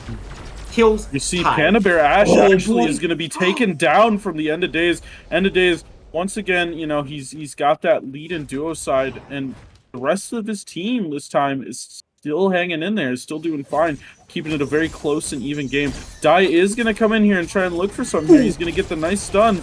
We see his ultimate coming out as well, but does he have the damage? If he doesn't, we know who will. We got Commodity coming in as well with the ultimate, as it's gonna whiff, but still the presence of him being there as well as the tornado gives him just enough damage for Dai to be able to finish off that kill. I'm looking for a little bit more here as well. Gunny might be in a bad spot here, caught out. Gunny caught out here. Kid Who Sucks going in with the Fenrir ultimate as well, but he's going to get silenced. Brutalized coming in is going to do just enough damage to take away Narcos as he's going to hop on out of here. The Unstable Vortex, though, from Sir Gunny, quite nice. This is going to take out Dai here. They're still on the prowl, though. They're still looking. They're still chasing, but it might be a bad call. We see Sun Wukong coming in here, trying to find something, make something happen here. Achilles is also here, though, and we could see that execute come out, but it isn't even going to get body blocked there, as he's going to go in and try and find something on Dummy. With that Unstable Vortex being gone, he might have trouble escaping, but it looks like they are just going to back on out of there and go for the Gold Fury. That is so unlucky for Nachos Supremos, but Fenyx played it so very well. Panda Bear Ash, using her ultimate there, bought enough time for her team to rotate on in, but now there's rotation coming. Massive contest, and Nachos Supremos is going to be able to steal the Gold Fury, as well as possibly take down Panda Bear Ash with the 2 when it comes out, maybe? It should be coming out, but might be on Looks cooldown. like it might be on cooldown there, and he's not going to be able to get that kill there. That would have been real nice. Cross map 2 from... I don't think he had the health bar, so I don't think he recognized just how low Panda Bear Ash was there. But even still, that was a great seal coming out from Nachos Supremos. But even still, Fenyx is playing this map so very well. They're still 2k up right now. They have 1 kill over Nachos Supremos. Or, I'm sorry, they're not 2k up anymore. They're about 1,000 up now. They were about 2,000 up, but... that's my point here. They are playing the map so very well right now. They're farming very efficiently. They're making efficient rotations. Nachos Supremos, they're going to have to step up and try to match them that and make sure they're farming as effectively. With this Pyromancer going down without a fight, that gets a little bit harder.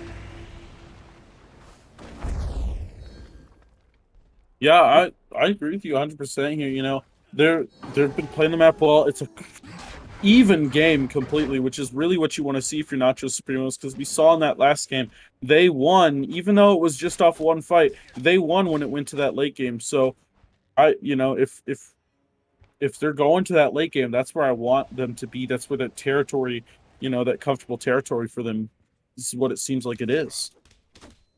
That's a great point, because if they keep it to 1,000 gold difference, 2,000 gold difference, that hardly matters. It's split across 5 people. That's like 500 gold each. Who cares about that? That is perfectly workable. Like you said, their late game really steps up, but that might be changing here. It might be changing here as we see Thanatos up in the air in a 3v2 situation. But Thanatos is just going to back off and kind of recoil out of there. A nice choice from him there. As we see... going all the way in there to try and make something happen, and he is going to end up living, but holy, he went hard in the paint there. I just gotta say it like it is. He went hard in the paint there and is gonna be able to pick up a solo kill, and looks like Fenyx didn't really like that, and they're trying to go in there and maybe make something happen. Dime possibly rotating all the way down there, try and get something. That is a solo kill, but it costs End of Days his Aegis to do it.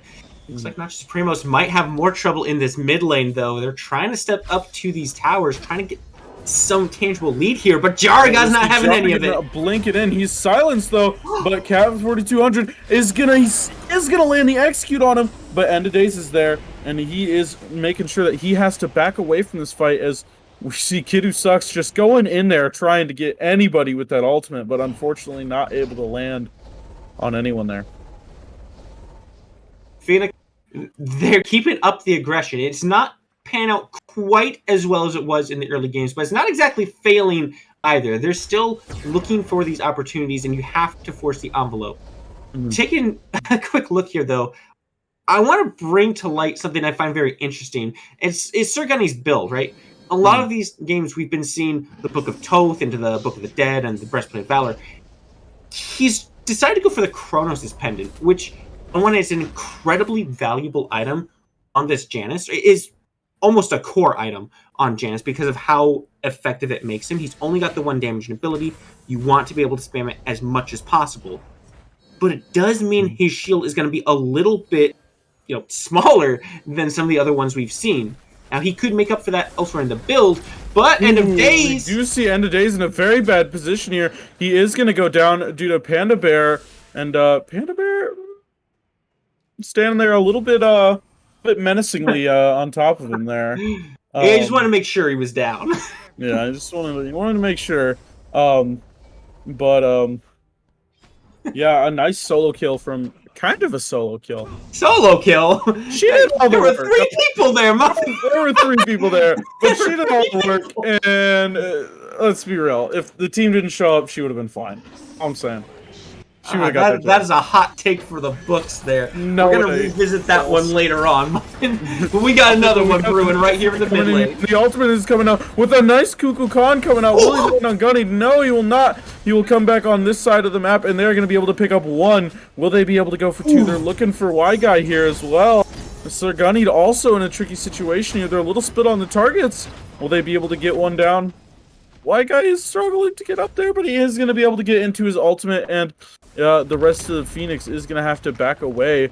But Panda Bear Ash taking that tower in that left side of the map, whilst this is all going down, giving Fenyx something that we've seen quite a lot, a 4K gold lead. As the 1-for-0 trade in the mid lane fight, and the tower on top of it. This is how Fenyx ends up getting their leads.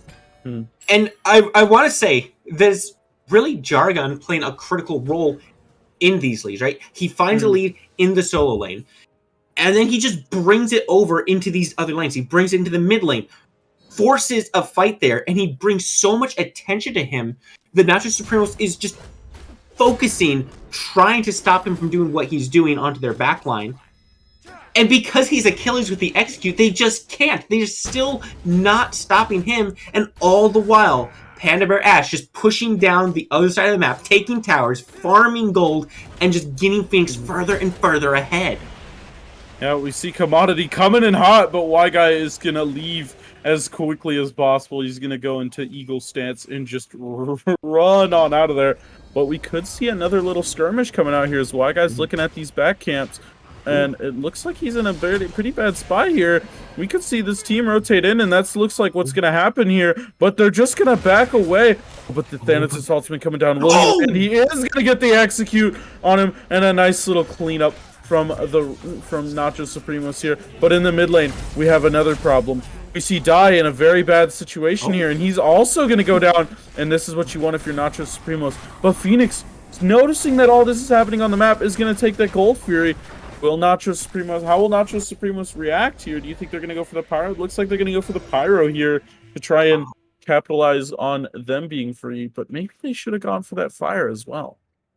I really would have liked to see not just go for the Fire Giant there. They've just taken out 2 of the biggest members of Fenyx, and they know that Commodity's ultimate is down. He doesn't have the long-range steal potential there.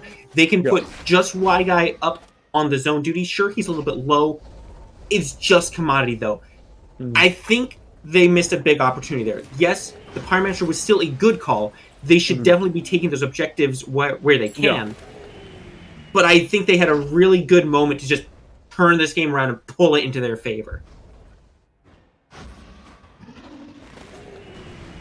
Yeah, I mean, looking back at this, that 4K gold lead has been reduced down to essentially nothing. Now it's just a 1.4K gold lead, and it's still getting a little smaller, so this, I mean, it's come right back to this even game, and even then a 4K gold lead at this point is a very small lead, so I'm not surprised that they were able to come back around and kind of start to push forward in this game. Yeah, and I think a big part of it is also this Thanatos pick. In a lot of these matches so far, Jargon has just been almost unkillable. Yeah. Not having to do the entire health bar like we saw just there is a really big boon for Nachos Supremos. And Narcos, he's been effective in what he's trying to do. End of days, he's back in control of the duo lane. This is exactly what they need. But Fenyx gets the upper hand on the Fire Giant. And there's no vision. They don't know. No, this is no clue. why they need the wards, Muffin. It's going down for free, but 2 ultimates used on it. Those are some valuable ones too, but not as valuable as the Fire Giant. A little curious on the Oleron ultimate, but it is going to work out quite fine as they're going to be able to secure the Fire Giant, and now they're in a position where they should just go. They're going to go sweep these towers. They're going to try and get a gold lead again, and they're going to try and start something off. They've got Fire Giant, and they got it for free. They've all got their health bars still. They're going to look for something and see if they can make something happen while they've got a nice little Fire Giant advantage.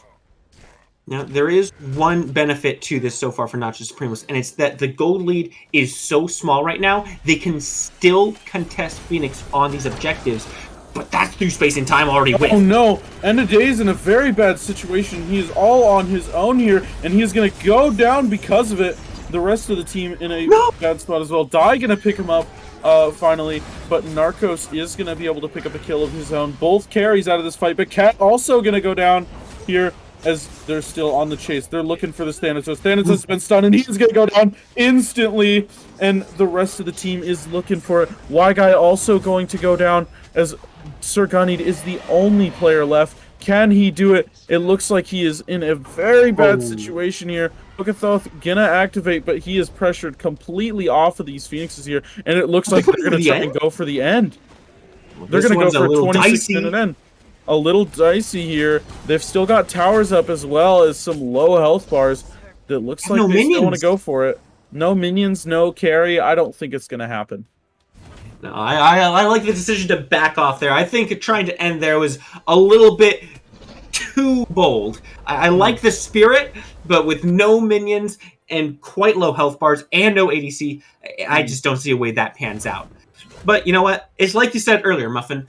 It's the same as with the ults. You might as well try it. See what you can do. They recognize it early enough that they can't do it. They don't lose anything from it. It was just a little damage check. They were just seeing what they were capable of and decided maybe 1 or 2 more towers. Yeah, you know, you still got Fire Giant. You're still going to have it for a long time because keep in mind, Fire Giant, you know, they're still going to have it for another like minute and a half. So they've still got plenty of time to sweep these towers as well as pressure that left side Fenyx. If they do that, then, you know, they could be waiting for those right side minions and then be able to take a very nice favorable fight on that left side of the map.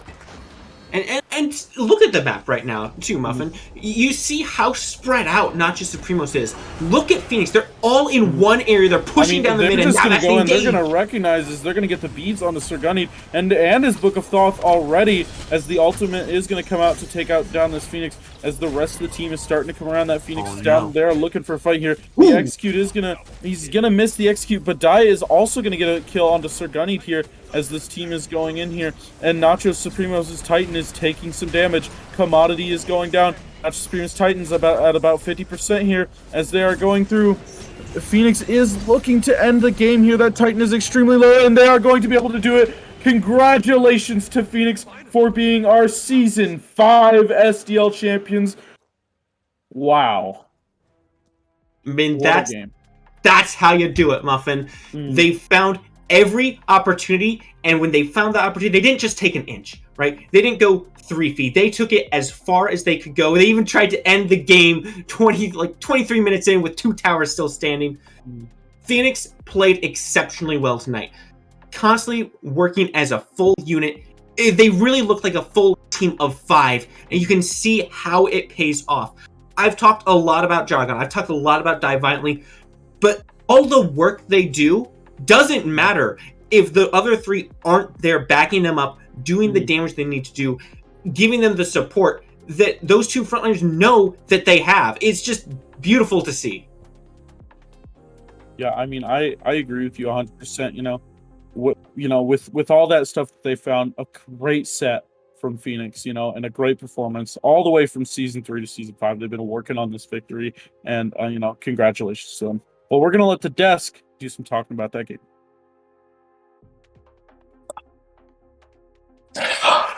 Well, what a set this was. Going all the way to game 4. Big congratulations to Fenyx right now. Yeah, that was. Yeah, please carry on. That was a heck of a game, considering what we've had the first 3. It was close and nail biter the whole time up until the last 5 minutes of the game, I reckon. Yeah. Nachos Supremos did sort of find an answer, but it comes just too late. Very, very well done to Fenyx. As Muffin said, this has been since Season 3 that these boys have been trying to win SDL. And they finally got it. They must be feeling good right now. Yes, big congrats. They worked hard. They came out. They was ready this set, and they showed they had the desire to take it. Yeah. Not only defeating Nachos Supremos in the final, but also taking out the first seed team in the semi-finals in AFK Farmers. Yes, that was an upset in itself, in my opinion. Yeah, it really was, and that's how hard they've been putting in the work. So once again, big congratulations to Fenyx. But still, Nachos Supremos put on an excellent showing today. So very, very well done. They still got second place overall, and by no means should they hang their heads low. Oh, yes, that is a good point. They fought their way to here, and it was a good set between both teams. Yeah. We said it at the start, and it was certainly a very, very exciting set to watch. It really was just that super aggression every single game from Fenyx. That early aggression just was way too much to handle. It was almost like a tidal wave coming at Nachos Supremos. Yeah. That they couldn't hold back up. How did you feel with Kid Who Sucked coming in with the Fenyx and how he played it? He did impeccable. The way he was playing that, the damage he was outputting, you can see it now. He outdamaged the Wukong, the Horus, the Yanis, the Kukulkan, the Oleron. He had an insane amount of damage right there, and is one of the large factors to why they won. However, another one of the large factors right now is obviously the 2 incredible dive players, Jaragon and Die Violently. What an incredible set from those 2 guys. Yes, they put on clinics this whole set. Yeah, going from game 1, which was such a nail-bitingly close 40-minute game, where we saw I believe it was 14-3 Daji. Yes. To this absolutely impeccable Tsukuyomi play in these last 3 games, and then Jaragon on this Achilles has just been tearing it up game after game, really solidifying himself as one of, if not the top solo laner in the SDL. So once again, just very, very well done to Fenyx, and big congratulations. Would you like to say any parting words before we cut for the break? Great to have y'all here. Thanks for everybody that comes out, supports the league, and a big thanks to the teams that put on this show they did tonight. Thank y'all. Yeah, and remember, we do have the interview coming up, so don't turn away for long, so you can hear the winning words from the winning team. That's it for now.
Alright. Welcome to the interview, y'all. Y'all just witnessed an amazing set between two great teams. But only one could come out victorious, and it was Fenyx. And here to do the interview is none other than Commodity. How y'all doing, y'all? Hi, Commodity. You must be feeling incredible right now. From what I heard, this has been a long time coming. yeah, I'm very excited. I'm happy. I'm proud of my guys. Came in here, got the win. Especially after that game 1 loss, just to turn around and just go 3 after that. You know, I'm just proud of them. Yeah, after game 1, I imagine it was a little rough on the mental losing a 40-minute game like that. What was your all's mentality going into that game 2? Going into that game 2, our thought process was let's just stick to what we do. You know, we did it last game, and we should just continue to do it this game. Don't change nothing. Just change the bands and just go from there. Yeah, fair enough. How did it feel? I'm just going to ask you about how it felt during the games, to be honest with you. How did it feel during that game 2? When you started, popping off hard? When your entire team suddenly clipped? Because it felt like game 1, there was a little bit of a struggle to, really get yourselves off the ground. But in game 2, there was none of that. I mean, game 1, even though we lost that game 1, it was we really didn't feel like we really lost it. You know, it was just man, it just came down to that one team fight. You know, the game 2 was we can just minimize the mistakes and just stick to what we do. That's fair enough. How did you feel about the Fenrir pick in game 4 then? Because we were talking about this on the cast, and we were thinking it was quite a risky pick. We were pretty confident in it. You know, there was no doubts in it. It was okay, we want to just be aggressive, and that just helped a lot. Just to step up, it gave us that second jungle pick to just run up and do what we had to do, and it just freed up a whole bunch for us. So we were very confident in it. That sort of leads me into my next question, to be honest with you. Going into this set, was your game plan to just have this early aggression constantly and to never let up? Because it sort of felt like you were drafting towards it. Were you planning this out beforehand in scrims? And then, obviously, when you're talking to your team, was that your game plan? Yeah, we wanted pressure. We wanted pressure. We wanted that early game pressure just to put them behind, just to make fighting easier for us. We was just let's just pressure. Just keep throwing it at them. Yeah. That's fair enough. Right, so I guess it's time to ask, do you have any mentions that you'd like to do, any shout-outs towards people?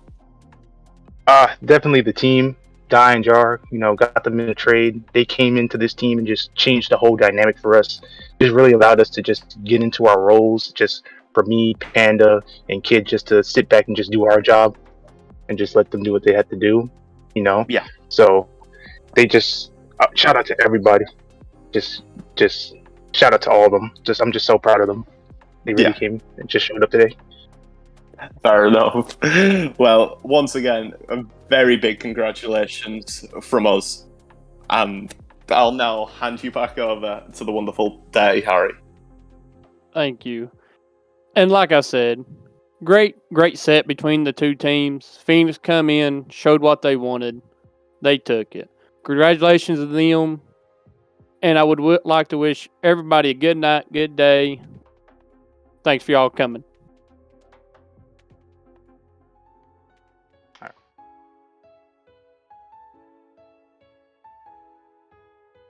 That's gonna be doggy out. Two chains too. That's gonna be our guess.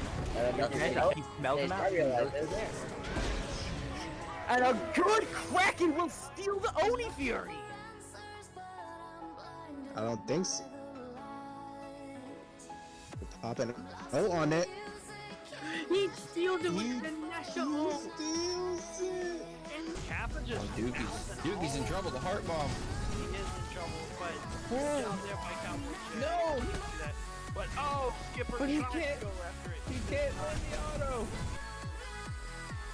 No tilting. You're all just pumped up, ready for game number 2. You're all talking to each other. Because Fenyx under siege. Fenyx is at half. Jobek taken out. Sexton Cannon taken out by Trinabog. Haley, you still don't win that fight. No, no! And that means they're leaving this emoji up that Breezy played in game 1, which I thought looked really good. I think he pilots it very well. Yeah, 2 halves. There you go. We got those 2 brain cells. We can talk about 2 different things now. Well, we working on. And Zero Easy Does It is going to be focused on, and we're going to see a quadra kill. And he is, looks like he's gonna go down. Haley did use the ult already? No! He's insane!